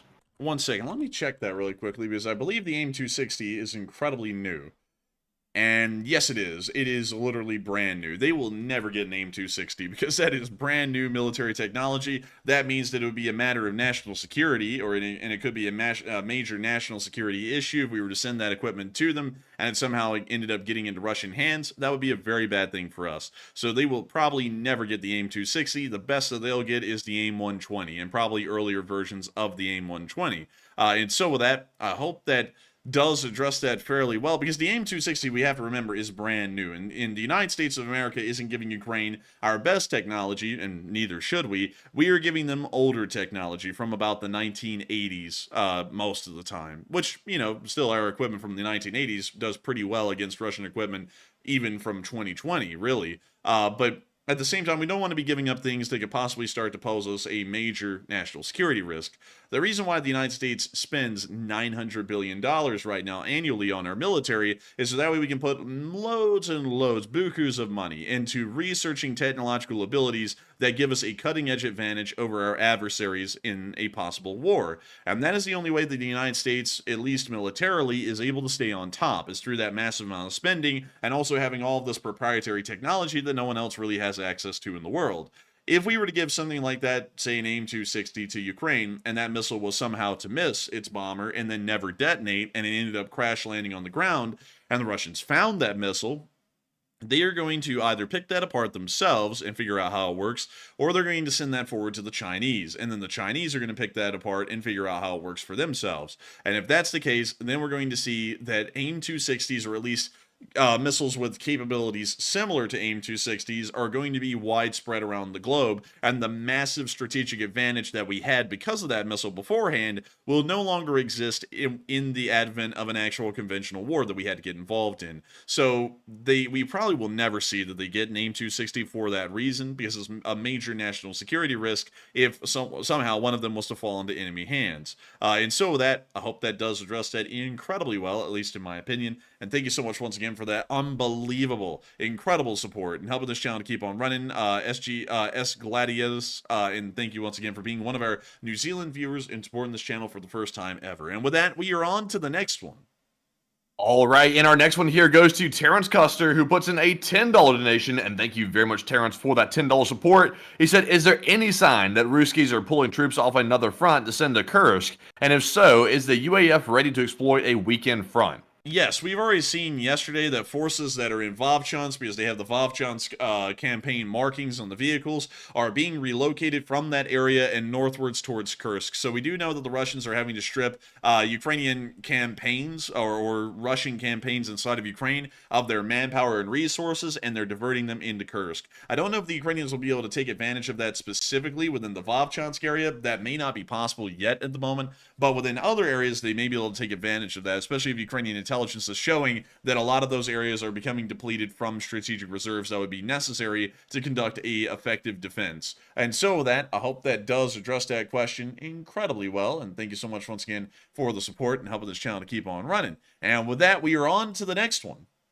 All right, and our next one here is going to go to Steve T, who puts in a 20 New Zealand donation, and thank you very much, Steve, for the New Zealand dollars. He says, grab some drinks and keep the news coming. And thank you so much for the support, Steve T, and helping this channel to keep on running. And we will make sure to grab some drinks. Honestly, I'm going to need to get some water after the stream. And thank you so much for wanting to keep the news coming, because your support is helping us to keep the news rolling, Steve T. And so a huge thanks to you so much once again. I hope that does address that incredibly well. And with that, we are on to the next one. All right, and our next super chat here is going to go to Michael Thomas, who puts in a 10. He said, why not go around the nuclear power plant? No, they don't want to go around it. They want to go right to it, and they want to What the hell, man? That damn lag again. All right, can you hear me now? I can hear you now. Damn. But anyways, he said, why not go around the nuclear power plant? They want to go right to it and take the plant because they want to get some leverage. Like I mentioned a moment ago, they're not going to be able to trade the nuclear power plant for the territory, the occupied territory of Ukraine, but they might be able to maybe trade the Zaporizhzhia nuclear power plant in exchange for the Kursk one. So that's a possibility, but they don't want to go around it, though. They want to take it. But Enforcer, what say you? I would have to agree with that. I would have to say that they certainly do want to take the power plant. Going around it would kind of defeat the purpose of controlling the area around the power plant. The power plant is a very important strategic site, and it could be negotiated or traded for something else in the future. And so with that, I hope that does address that fairly well. And I thank you so much once again for support, Michael, and helping this channel to keep on running. And with that, we are on to the next one. And this one is going to go to Khan, who puts in a 10. He says, Niet. No. He said, ha. I love the Russian breakdown, and thanks for delivering the real news, guys. And thank you, Khan. And thank you so much, Khan, the bringer of death in Star Trek II, the Wrath of Khan. And I gotta thank you so much for the support and helping this channel to keep on running. It is folks like you who help to make this channel possible and help us to keep this thing running. If it wasn't for folks like you, where in the world would we be right now? And I gotta say, I love a good Russian breakdown. They're always fun to watch. They always are very emotional during the breakdown. And I also gotta say, thank you so much for enjoying us delivering the real news. It takes a strain, physically and mentally, on us sometimes. Not really mentally, but physically, the vocal cords are strained. But I still thank you so much once again for enjoying our dedication and effort. I mean, I will put myself through actual physical harm to keep this show running by destroying my vocal cords in the process, apparently. And so that, thank you so much once again for support. I hope that does address that incredibly well. And with that, we are on to the next one. And also, I see Joe Blow saying something interesting in the live chat. They said that they disagreed with my assessment. They said Russia will not trade the ZNPP for the Kursk nuclear plant. It just won't happen. It requires too much land to access it. I would honestly disagree with that because the Kursk plant, even though there's only 2 reactors online, it still produces a lot of electricity for the region. And with that turned off right now and not connected to the grid, it is causing power outages across Kursk. So, that eventually will anger the civilians quite a bit. And if Putin cares whatsoever for the quality of life for the civilians in Kursk, he might actually consider trading the Zaporizhzhia plant for the Kursk plant. I will say I do agree it's somewhat unlikely that's going to happen, but it is a possibility. I wouldn't rule it out completely. But Enforcer, what say you? I would have to agree with that. And so with that, I hope that does address that well. And with that, we are on to the next one. All right, this one goes to Epic Trains Canada, who puts in a 10 Canadian. And thank you very much, Epic Trains Canada, for that support. They said, will Ukraine cut the lines from the Kursk power plant, or will they leave it connected to the grid? And also, happy birthday to Magyar and Igor and Slav Ukraine. And Slav Ukrainian Igor! Let's go, baby! That sounds so wrong doing it without any kind of like an emphasis or anything. But beyond that, I would have to say they've already cut the power lines, Epic Trains Canada. From what we understand, the power plant is already cut off from the grid, and they are probably going to keep it that way after they take it over. And so with that, I hope that does address that fairly well. And thank you so much once again for support, Epic Trains Canada, and helping this channel to keep on running. And with that, we are on to the next one. All right, and this one, listen up now. This one goes to Aaron Bass, who puts in a 10, who says, what are the odds that Russia resorts to a tactical nuke if Ukraine continues to gain ground? I would say it's actually, in my opinion, it's actually a little low. But for some, it's believed to be rather high. I would have to say, if I had to give a percentage, there's probably like a 20% chance of a tactical nuke being used, and about an 80% chance of a tactical nuke not being used, at least in my opinion. And so with that, I hope that does address that fairly well, at least from what I would know. And thank you once again for support and helping this channel to keep on running. And with that, we are on to the next one. And the next one here goes to Pemioy, who puts in a $10 donation. Thank you very much, Pemioy, for that support. They said, let's go! Let's go! And thank you so much for the support and helping this channel to keep on running, because it is folks like you who support this channel and help it to be possible day in and day out. And so, huge thanks to you once again. I hope that does address that incredibly well. And with that, we are on to the next one. And this one is going to go to Michael McMahon, who puts in a 10 and said, I heard that Alan went on vacation and might be back sometime late next week. And Slav Ukraine and the LSA. And thank you so much for the support, Michael McMahon. And I do believe that's true. Alan the Marmot is going to be taking a little bit of a vacation, just a tiny one. So that way I can try and recover the voice a little bit. So that way it's all back to normal. And hopefully I'm not having to try and get any kind of corrective treatments done to my vocal cords, because I overstrained them by screaming and hollering and yelling for like 4 hours every single day for like the past 3 years nearly. And so with that, thank you so much once again for support. I hope that does address that well. And thank you once again, Michael McMahon, for supporting this channel. And long live the Leaf Spring Army. And with that, we are on to the next one. And this one right here goes to Duncan VR, who puts in a 17 Australian donation. And thank you very much, Duncan, for that support. And he comes back in. He's got them animal noises. He got them proud and loud. He said, Bamubo, Wojak, Baba, meow. Matt's in trouble. Oink, oink. We saw a dog earlier in the show. Meow. And Matt forgot to say, woof, ruff, woof. He said, bad Matt. Whoa, whoa, whoa. He said, bad Matt. Meow, quack, moo. Can they cut the power to Putin's office? Ha, ha, ha, ha. No, they can't. They can't cut the power today. He's got an emergency generator. And also, he's got those dogs. He doesn't have that dog in him. But, Enforcer, what say you? Man, I'll tell you what, man. Putin might not got that dog in him. The hot dog man got that dog in him. And not that... We're going to leave that there. But beyond that, I got to say, thank you so much for the support, Duncan VR, and helping this channel to keep on running. And I got to say, thank you for throwing in the traditional animal noises. They are greatly appreciated. And sadly, they can't cut the power off at Putin's place, because Putin does have a generator. And so with that, thank you so much once again for support. I hope that does address that well, Duncan VR. I hope that does address that incredibly well. And with that, we are on to the next one. All right. And also, by the way, let's see. I saw someone say, agreed from Russia with love. So interesting. We have a Russian, maybe a Russian partisan in the chat. I won't say their name out loud. I'm not trying to like out them or anything like that, but very interesting. A Russian partisan in the chat. Very interesting to see. But anyways, moving on to our next super chat here, we have a $6 donation from Zakad Slonka. And thank you very much, Zakad, for that support. He said, I think Iran forgot what we did to their navy. I think they did. Operation Praying Mantis destroyed half the Iranian Navy back in the day, and I guess they just conveniently forget that we can easily blot out a large part of their army or armed forces with hardly any effort on our end. And so with that, I thank you so much once again for support. I hope that does address that well. And thank you once again for reminding everyone, Zaklad Slonka, about Operation Praying Mantis, an incredible operation. And so with that, thank you so much once again, and we are on to the next one. And this one goes to Kuchulian 343, and they put in a 5 this time and said my user is pronounced Kuchulian, and I got it right this time. I cheated. I read that. He said he was an Irish warrior who defended his home against the army alone, and Ukraine is doing the same as a nation. And that's pretty cool, Cachulian. I actually did not know that. I'm a history person. I did not know about Cachulian, but that's still a very interesting fact. And thank you so much for sharing a little historical tidbit with us. And that's also a really cool name to have, too. And so with that, thank you so much once again. We are on to the next one, which I believe is also from Cachulian. And it is from Kuchulian. They put in another 5 and said, how many Russians do you think are going to fall out of windows for this invasion? And do you have any particular thoughts on who they may be? Probably a good amount of them. Now, we're figuratively talking about falling out a window. I'm very sure Gerasimov is going to fall out of one, but the military version of doing that is getting arrested for corruption and then getting put in prison. So I know that he is going to be one for sure, and there's probably going to be a lot of other people whose heads will literally roll, but I wouldn't know who they are off the top of my head. Maybe some oligarchs, maybe some military officials, maybe some civil officials within Kursk, but I wouldn't know much more than Gerasimov is ending up being the fall guy at this point in a lot of Russian media circles. And so with that, I hope that does address that well. Cachulian, thank you so much once again for support and helping this channel to keep on running. And with that, we are on to the next one.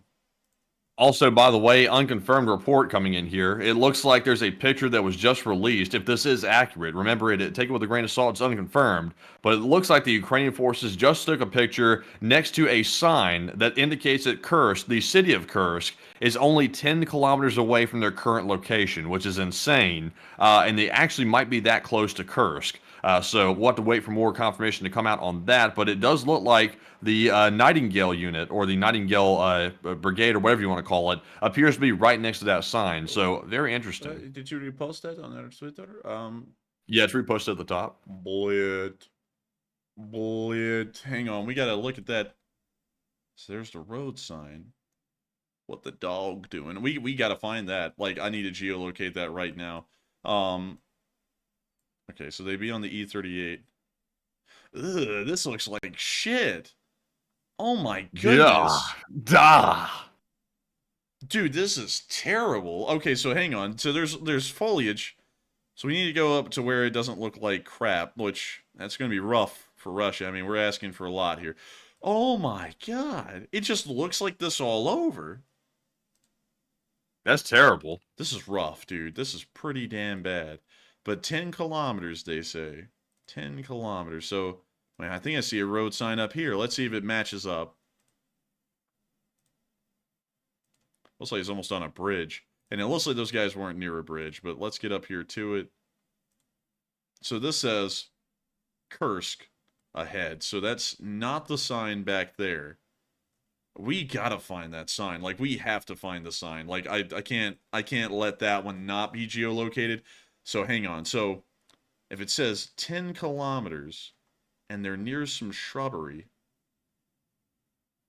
could it be that it's here? Like, here in this village? This looks like it would start to line up a little bit. This is from April of 2021. Wait a minute. I think we're making progress here. Okay, so there's a road sign over there. There's the town sign. There's another sign up there, so there's got to be one back here somewhere that says where to go. And they blurred something out back there. Huh. Also, let's see here. Also, by the way, like I said, take it with a grain of salt, because if we cannot find the sign on the side of the road, we did see earlier today that someone also posted a similar photo like this. It wasn't exactly the same, a little bit different, and it appeared to show the Ukrainians literally right on top of the nuclear power plant, which is not the case, at least at the moment. So, you know, it could be a Photoshop. It may or may not be, but only time will tell. But I will admit, though, the last one, I think, really clearly looked Photoshopped. This one right here actually looks pretty real to me, but I'm not saying it's for certain, but it looks more real than the last one. Maybe so. Some people are saying that's fake. At least in the comments section. It might be, because 10 kilometers, that means they're 7 miles out of Kursk. And I'm finding that hard to believe, because this is actually the city of Kursk. And if we were to measure from the very outskirt on the E38, so let's measure the distance. 7 miles out would be about right here. Is there any foliage there? There is. Does it line up with that in the picture? Oh, I got rid of the picture, actually. Let's drop down here. Well, let's take a look.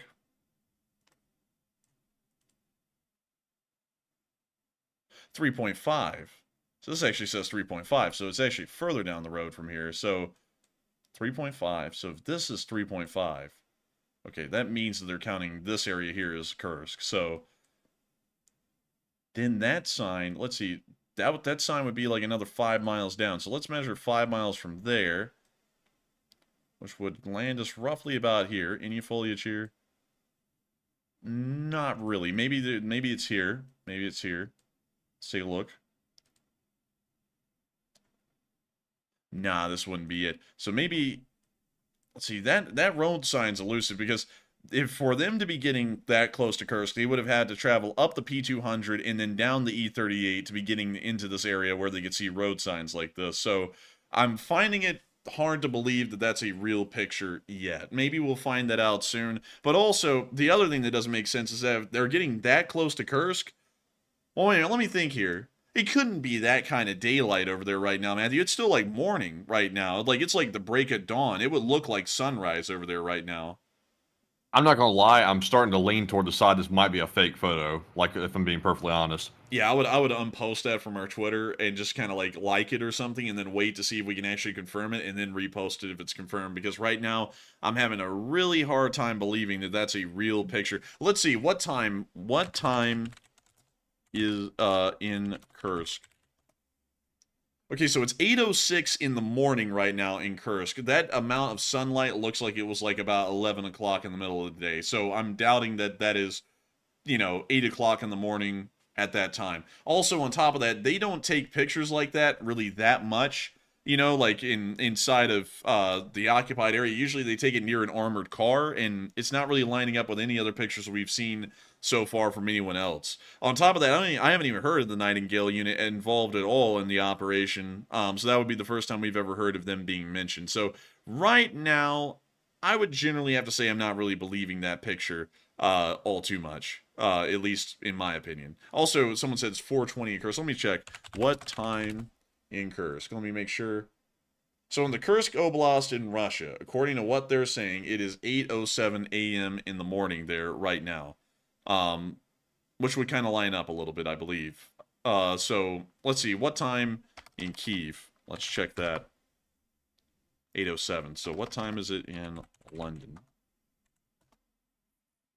6:07. Yeah, that seems like it will line up. So I would have to say I'm down that picture at the moment. But with that, I hope that does address that fairly well. Looks like we may have gotten down to the bottom of that while we were live on air. And with that, we are on to the next one.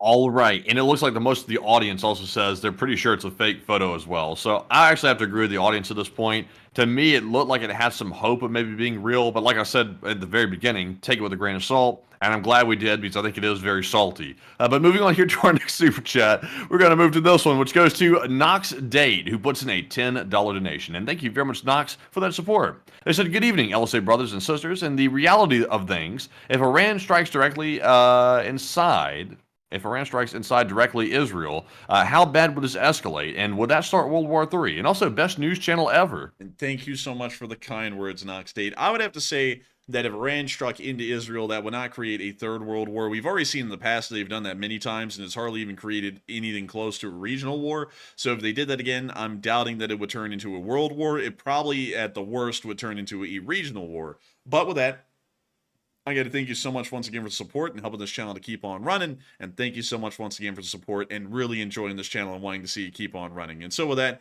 we are on to the next one. And thank you so much once again. All right. And also, by the way, this is actually a big piece of news right here. It looks like the former CEO of YouTube just died somehow. Susan Wojcicki, I believe it said. Very interesting. I think she was middle-aged. How she died at like 50-something years old? That's sort of interesting, but rest in peace. That's very terrible news to hear. But anyways, moving on here to our next super chat. We have a $10 donation from Andy L, who says, good night, LSA. You were special. And thank you so much for the support, Andy L, and good night to the LSA. And of course, I hope that they all sleep well, and I hope you sleep well as well, Andy Ellen. Thank you so much once again for the support and always being here and always helping this channel to keep on running. And Matthew, I just checked Wikipedia, and it is confirmed. Wikipedia has put a date of death, which is the 9th of August, 2024, which was just like maybe 15 minutes ago or so. Damn, what did she die of though? She was only 50-something years old. That must have been cancer or something. Let's see here. Let me Tremor. Wow, her son died of a drug overdose pretty much in college. Damn, that's pretty rough. Let's see here.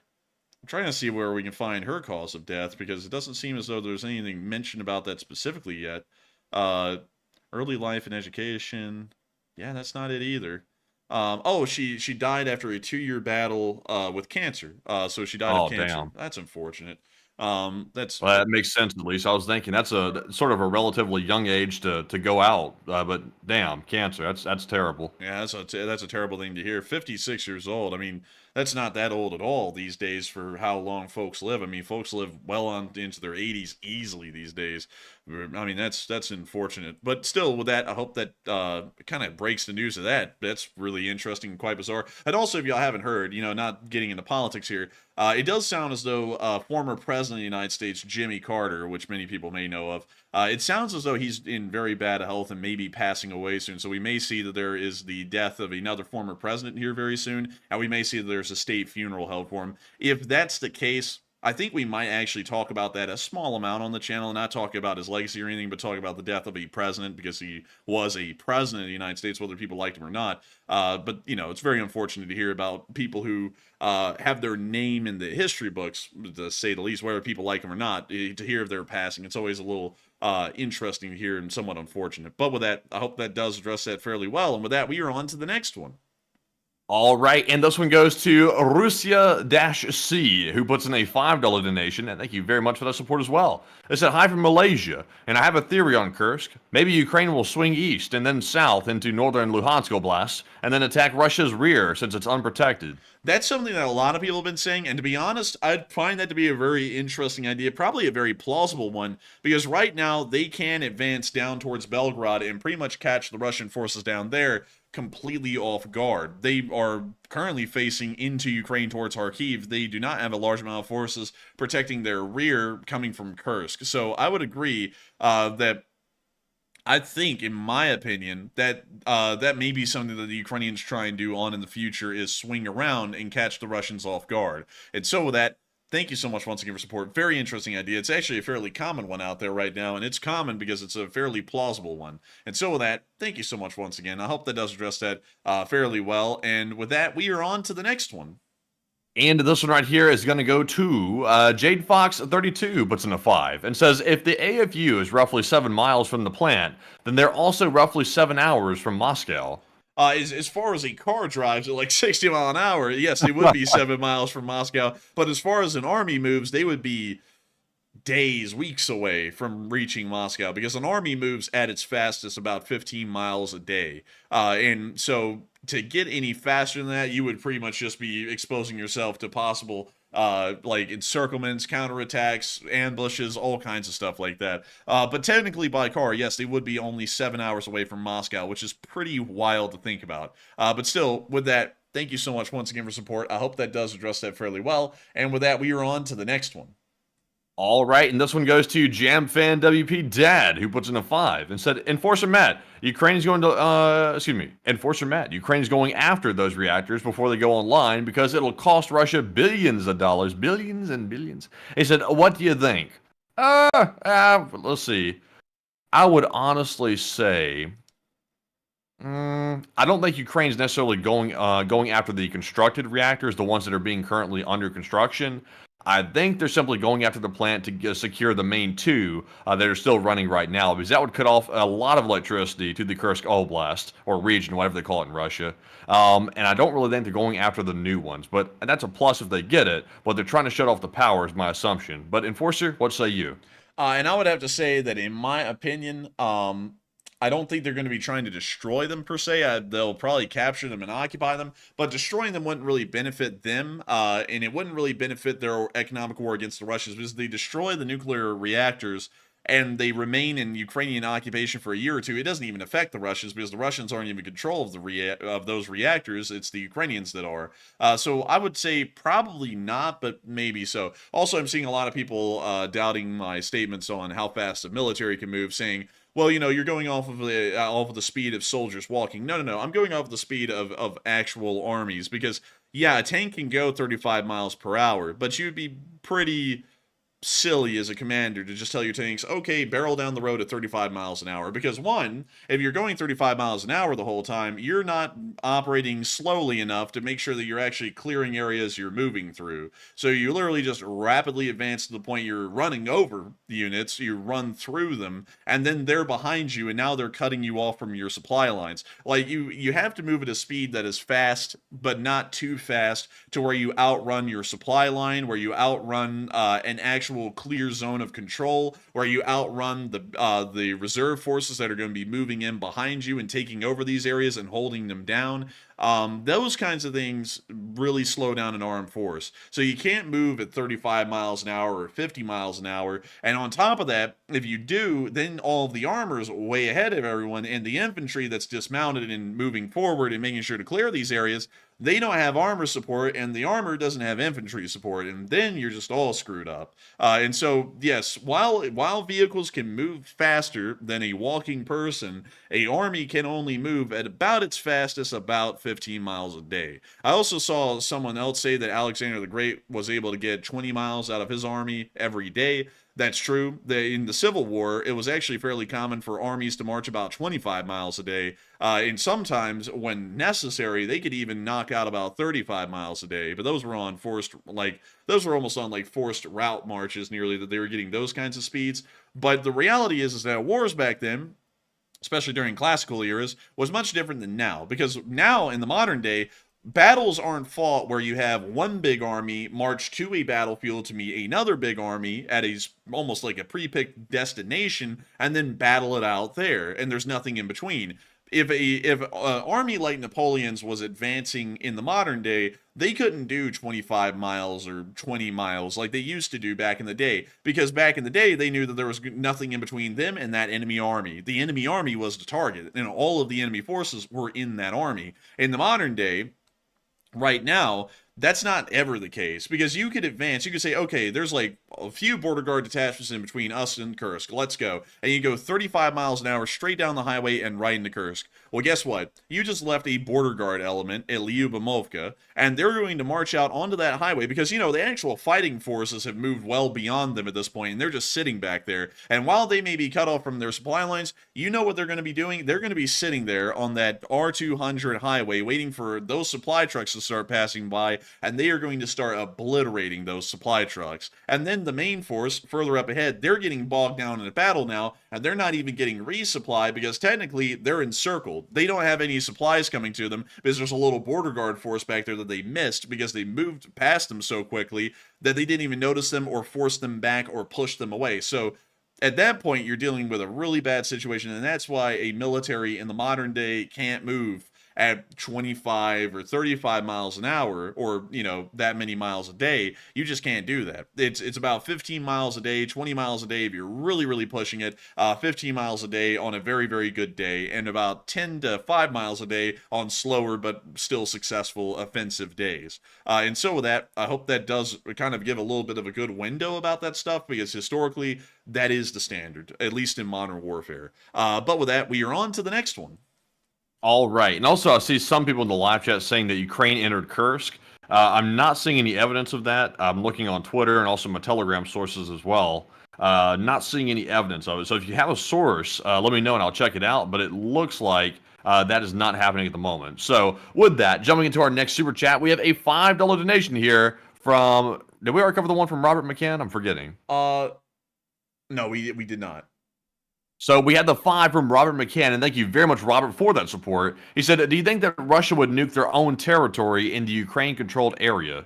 It's possible. It's a lot more possible for that to happen, for them to nuke Ukraine or anyone else, but I still think the chances are really low. It's just that it's just slightly higher than the others, and that doesn't really say much anything. It's just that they possibly would do that more than they would nuke Ukraine. And so with that, thank you so much once again for support. I hope that does address that well. Thank you once again, Robert McCann, for supporting the channel. And with that, we are on to the next one.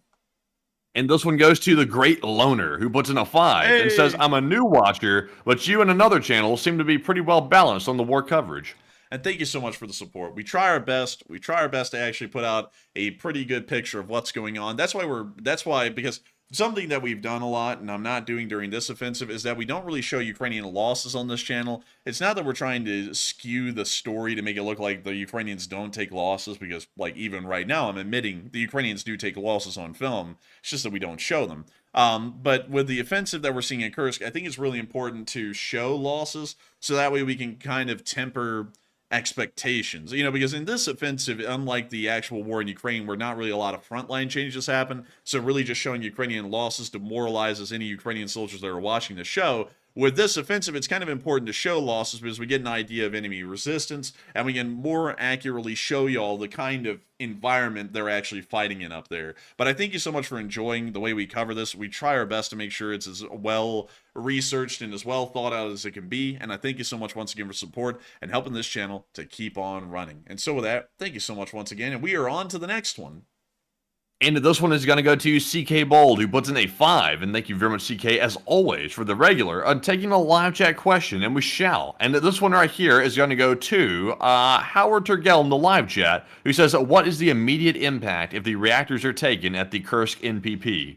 The immediate impact is really nothing, because it's not like the reactors are going to blow up or anything if the Ukrainians take them. They're just going to sit there kind of like the CMPP did. And so, also, by the way, some people are like, well, what if the Russians blow them up? They're not going to blow them up, because guess where the prevailing winds would take that radiation? Moscow. Like, it literally will take it straight to Moscow. So they're not going to be blowing up the reactors, because every single city beyond Kursk, including Oriel, Tula, and then Moscow, which are all major cities, are all going to be in a radioactive field at that point. So they're not going to be blowing them up deliberately to screw over the Ukrainians, because in the end, they're literally only screwing over themselves and the central government. So at least in the short term, it's really going to mean nothing. It's going to kind of be like the ZMPP. It's going to be huge on a strategic level and on a morale level and kind of like on a news level. But as far as its actual, like, physical impact, it's not going to mean much. Like, it's not going to be really changing things. It's not going to melt down or anything like that. But, for negotiation side of things, it's going to be a massive impact. And so with that, I hope that does address that well. Thank you so much once again, CK Bowl, for sponsoring that live chat and helping this channel to keep on running. And with that, we are on to the next one. All right, and our next one here goes to Talisman, who puts in a $5 donation and says, the Battle of Kursk Part 2, 2024, and good luck. Oh, good luck. Good luck. But beyond that, I gotta say, thank you so much for the support, Talisman, and helping this channel to keep on running. And it is the Battle of Kursk Part 2. That is crazy, man. The Battles of Kursk. The Battle of Kursk. Let me go get that. Let me go get that. Oh, what am I talking about? I'm talking about it. We got pictures of it. What the hell am I talking about here? Let me go get this. The Battle of Kursk. Look at that. This is the Battle of Kursk right here. There's the city of Kursk right there. Look, these are the Germans. These are the Russians. Wow, look at that. Isn't that so cool? Look, here's some pictures. Let me go grab you pictures. You want to see pictures, Matthew? Look at this. These are some pictures of some Germans and like a tracked truck that they have. Isn't that cool? That's cool. Man, that is pretty interesting, I guess you could say. Man, let me show you another picture that they have. Look at this. A Soviet machine gun crew in the Battle of Kursk. Man, isn't that cool? That's cool. They're using Maxim guns in the modern day. Maxim, yeah, man, it's like they're bringing out all the old equipment pieces to show them how it's done once again. Man, I mean, what's even better, dude? Look at this, bro. They got a tiger. They got a tiger, dude. Look at that. Isn't that cool? That is cool. Interesting. That is interesting. Man, actually, that's just interesting. I'll take that back. Not cool. That's just interesting. Man, look at this, man. They got a half track and a Panzer IV, dude. Isn't that cool? Isn't that cool? It's interesting. Dude, I honestly think it's cool because those are some badass looking vehicles. I mean, forget the army that's fighting with them, but you gotta respect interesting design. And the half track and that tank, those are things that if I went to the Bovington Tank Museum and I looked at them today because they're both there, I would go, that's pretty damn cool. And they are pretty damn cool. Kind of like the Soviet tanks that were used here. Let me go find some of them. Look at this, dude. My goodness, man. You know what this reminds me of? This reminds me of modern day Russian battle tactics, just having guys walking into enemy fire like this with really no support. This is really modern Russia right here. It's modern Russia, man. But man, I'll tell you, the battles of Kursk were raged over these fields. And to give you all an idea of how big the Battle of Kursk is, let me give you all an idea. Because while this seems like the second Battle of Kursk, the first Battle of Kursk was really something. So, the forces involved. On the German side, we had 780,000 troops. So that's about the size of the entire in the entire modern day Russian army for the most part. And then they had 3,000 tanks, 10,000 artillery pieces and mortars. And then during the counteroffensive phase, they had 940,000 troops, 3,300 tanks, 9,500 artillery pieces, and about 2,100 aircraft, all in this one battle. Just to put that into perspective, these numbers pretty much beat out everything that's involved at the peak of the Ukraine war, just on one side. Like, both sides combined, this is about the number of forces that they have on the battlefield at any given moment. And then on the Soviet side, during Operation Citadel, they had 1.9 million troops on the battlefield. So that's literally the Ukrainian army and the Russian army combined together, just fighting on one side in this one battle. They had 5,100 tanks, 2,500 artillery pieces, and then during the counteroffensive phase, they bumped that little number of troops up to a nice, cool 2.5 million. So the forces involved in this one battle, in this one part of the front line during 1943, was bigger than the army that China has standing right now in the modern day, which is the largest land army, well, the largest armed force in the world currently by raw numbers. They have like 2.1 million service members. They then had 7,400 tanks, 47,000 artillery pieces, and then about 3,500 aircraft. And that was all in just one battle. So while this seems like the return of the Battle of Kursk, I'll be honest with y'all, because of the number of forces involved, I don't think anything's ever going to get close to the original Battle of Kursk.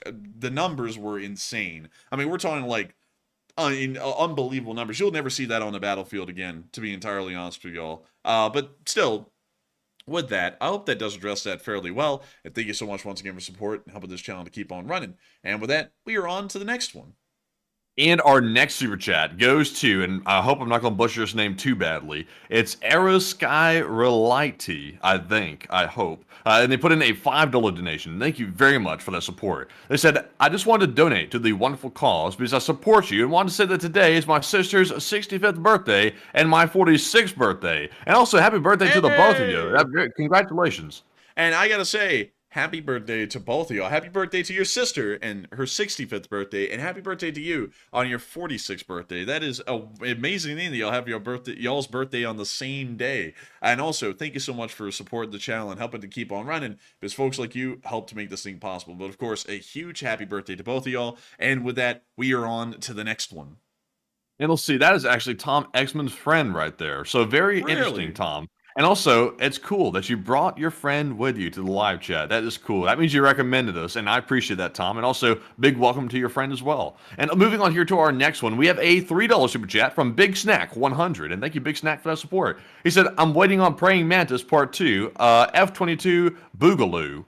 And thank you so much for the support, Big Snack 100. And thank you so much for waiting on Praying Mantis Part 2, F-22 Boogaloo. I hope it happens, because I think that's going to teach the Iranians a little lesson about why they don't mess with America and why they don't mess with the West. They ought to just sit back and relax, because, you know, they can either do that or they can just, you know, sit back and you know, just kind of wither away, at least in my opinion. So that I had to make sure I said that in a YouTube friendly context. But still, thank you so much once again for support. I hope that does address that fairly well, Big Snack 100. And thank you once again for support and helping this channel to keep on running. And with that, we are on to the next one.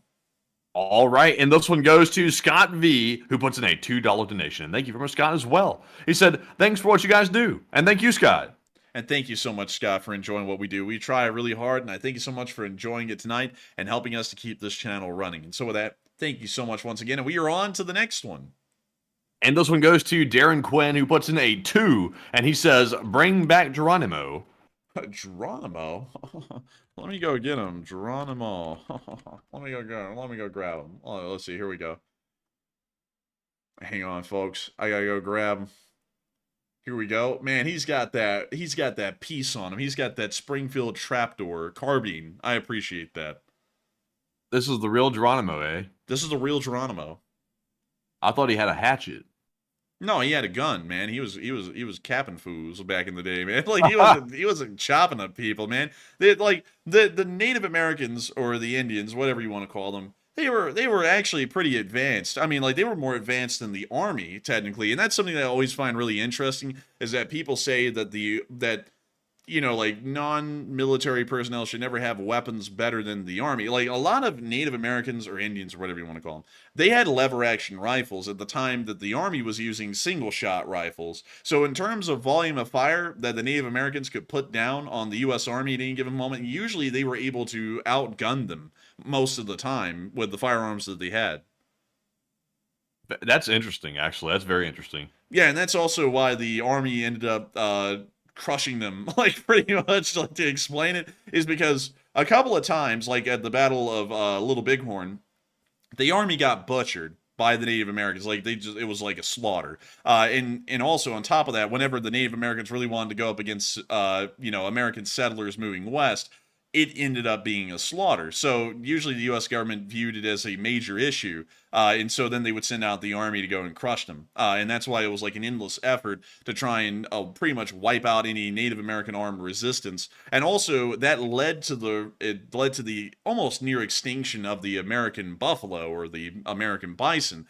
Because the bison was the primary source of food for pretty much all Native Americans. It historically was. And so by killing off all of the American bison, we were pretty much killing off their roaming living food source that a lot of the Native Americans sustained themselves off of to continue to fight against the U.S. Government and the U.S. Army. And so we decided that it would be best to just pretty much wipe out all of the bison, not to eat them or anything. It was just literally just to stop the Native Americans from being able to hunt them and eat them. So that way we could easily start to corral them and kind of wipe them out a little bit quicker and a little bit easier. To kind of explain what happened to the bison, because a lot of people hear that it was like the greed or something, like, we were processing these bison into some sort of a usable product and then throwing away the carcasses almost completely unused. No. We had no product for the bison. I mean, we would kill them and we would literally just leave them to rot where they got shot. Like, we never hardly did anything with the bison. It was literally just to deprive the Native Americans of a food source. And now we're bringing back the bison, but they're not real bison because they have cow DNA in them, so they're technically like cattle bison, sort of. And those are the bison, I believe, that were reintroduced back to Yellowstone and Wyoming, but they're the closest thing that we have to to old-fashioned real bison without inbreeding them and then causing massive genetic defects. Those bison. But anyways, real quick, I saw something in the live chat from Fatima Aragon, and they solved the entire mystery about the Kursk sign, by the way, and they actually gave us the geolocation for it, and I'm going to repost it in the live chat so the enforcer can grab it. It looks like this is indeed the sign, and thank you for finding it, by the way. And it says 108 miles on the sign, and it looks like someone photoshopped the 8 out of the picture, but it was indeed a Ukrainian soldier standing behind or beside the sign, but it was a photoshopped mile marker, so it is fake indeed. So that Twitter post that guy put out was not real. 1 second, let me refresh this map here and put this on. So you're confirming that this is fake, huh? We got a liar amongst our midst, huh? We do. Let's see here. What the hell's this road sign? Huh? Where is it? Sumska. Oh, bless. Boy. Where's the Kursk sign? So it looks like we're on the Sumy side. So what about the Russian side? It was right over there. It should be back down toward the little dot right there at that crossroads right here. Right there you go. Huh. Go straight forward. No, spin back around. Go straight forward. Right there. Oh, there we go. There we go. Look at that, y'all. What did we say? What did we say? I said that wasn't near Kursk, and I was right. Look at that. Look at that. I knew it. I knew it all along. I knew it all along. Let me go to her profile and look at that again so that we can line these things up. Do you put in the likes thing? There we go. Yeah. Oh, no. Yeah, it should be there, maybe. Yep. See, the 8, it's gone. But that is the sign. The exact same one. The bushes and everything line up near it. So we were right.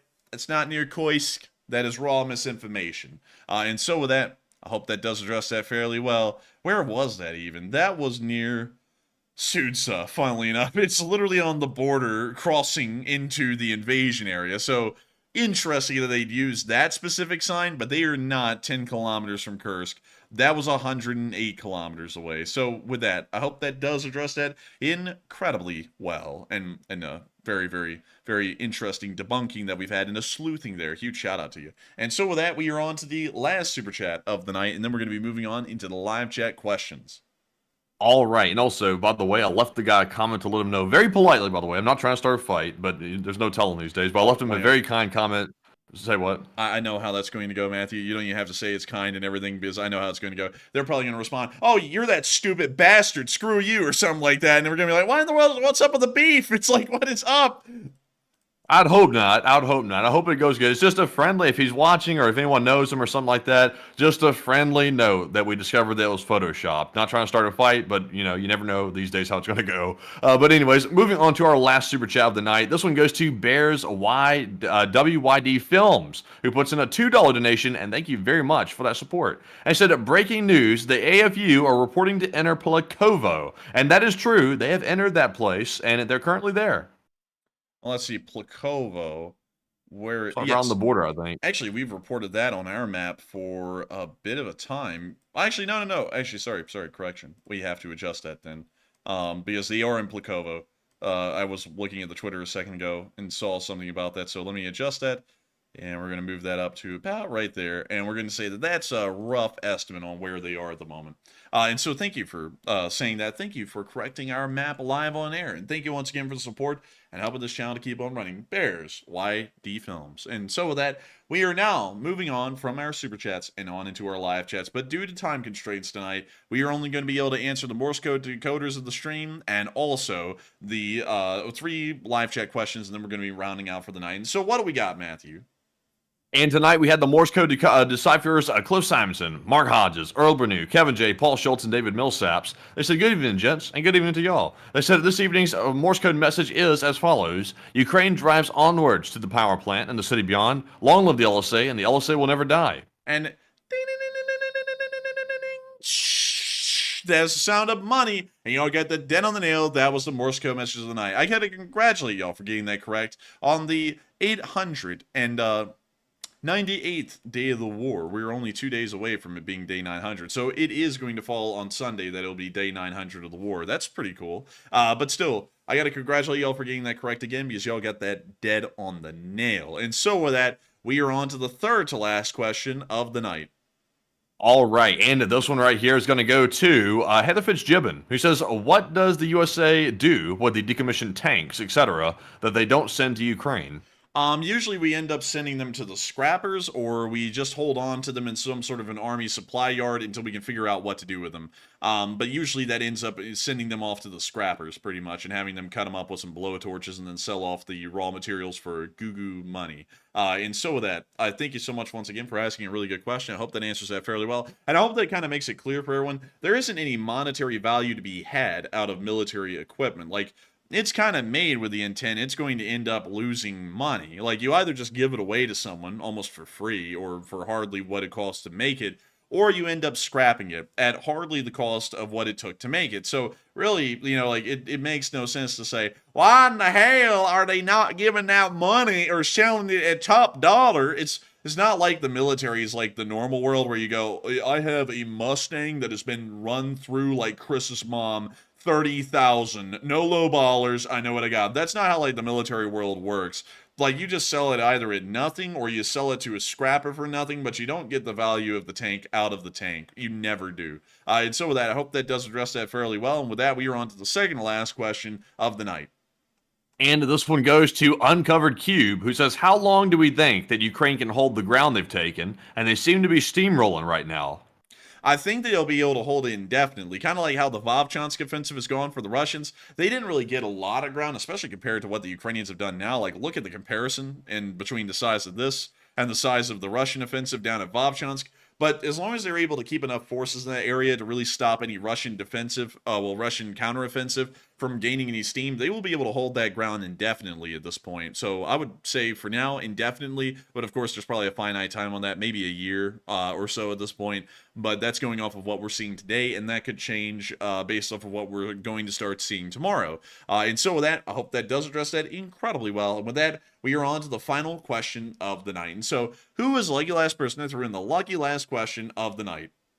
All right, and that viewer is going to be, let's see here, I'm looking through, we got a lot of them to pick, so I'm trying to pick the one that I think might be most pertinent to what we were talking about. Let's see here. So this one is going to go to Marvelous Matt, who says, what is the likelihood that the AFU launches a massive drone attack against Moscow or St. Petersburg from the Russian territory? It's probably not going to be that high. It seems as though the Ukrainians aren't really big fans of going after Moscow and St. Petersburg anymore. Maybe they view it as being too escalatory, or maybe they don't see a lot of strategic value in it. There is a chance they could do something like that, but to be honest, we don't even see them launching that from Ukrainian territory anymore. And this little area up here near Novhorod-Seversky is actually closer to Moscow than Kursk is. And I can actually show you all that. Like, if we go from here to here, that's 277 miles, and from Kursk to Moscow, it is about 280. So technically, they're still closer in Ukrainian territory to Moscow than they are from Kursk. And so considering that they haven't launched an attack on Moscow for a very, very long time, even from Ukrainian territory that's closer to Moscow, I would have to say that in my opinion, I don't think they're ever going to be launching a drone attack from the occupied areas in Kursk. And so with that, I hope that does address that incredibly well. And we have reached the end of tonight's stream. I've got to thank every single one of y'all so much once again for watching. It's been one hell of a night. And Matthew, I know you're seeing the stats. It has been one hell of a night. 15.5 thousand people at the peak, and 134,000 people have watched this stream at this very point, 3 hours and 40 minutes in. We are entirely honored to be able to cover this news for each and every single one of y'all. It is absolutely incredible, and I gotta say that we love to be able to cover this news for all of y'all, and to be able to try and get out there the news of what's going on at least the most we can. And so a huge thanks to all of y'all once again for watching. If y'all are new and did enjoy, please make sure to subscribe, like, and comment. We love to have new people here, and of course, we have a lot of new people tonight. We have gotten up to 253,500 subscribers, which means that we've added another 2,000 subscribers today. So what a day. What a day, Matthew. Damn, another 2,000. What a day, man. That's crazy day. Dude, we're literally adding a new brigade worth of subscribers every day. Like, it's like the invasion in the Kursk. We're getting the same number of Ukrainians going into Kursk as subscribers every day. How cool is that? Oh! And so with that, thank you all so much once again for watching. I hope y'all enjoyed, and we will see you all tomorrow at 10 p.m. Eastern Time to cover the next 24 hours of the news of the war in Ukraine. And so with that, good night, good luck, take care, stay safe, Slava Ukraini, and long live the Lee Spring Army. The Lee Spring Army will never die. And with that, folks, once again, thank you all for another great stream tonight. Tonight was a crazy night. It was 134,000 viewers at the end of the stream, which is crazy to see, like the Enforcer mentioned, and also almost 5,000 likes, which I think might actually be a record or something like that. That's crazy. But thank you all for watching once again and enjoying the way we present the news. And with that, Slava Ukraine, Heroam Slava, get some rest, and we'll see you all tomorrow for the midday short war summary and also the next nightly war news stream. And with that, good night.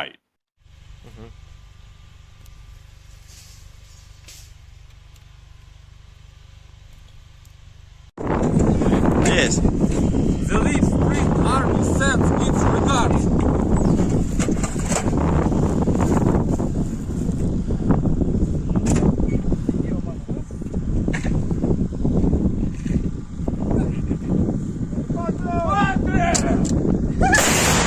What?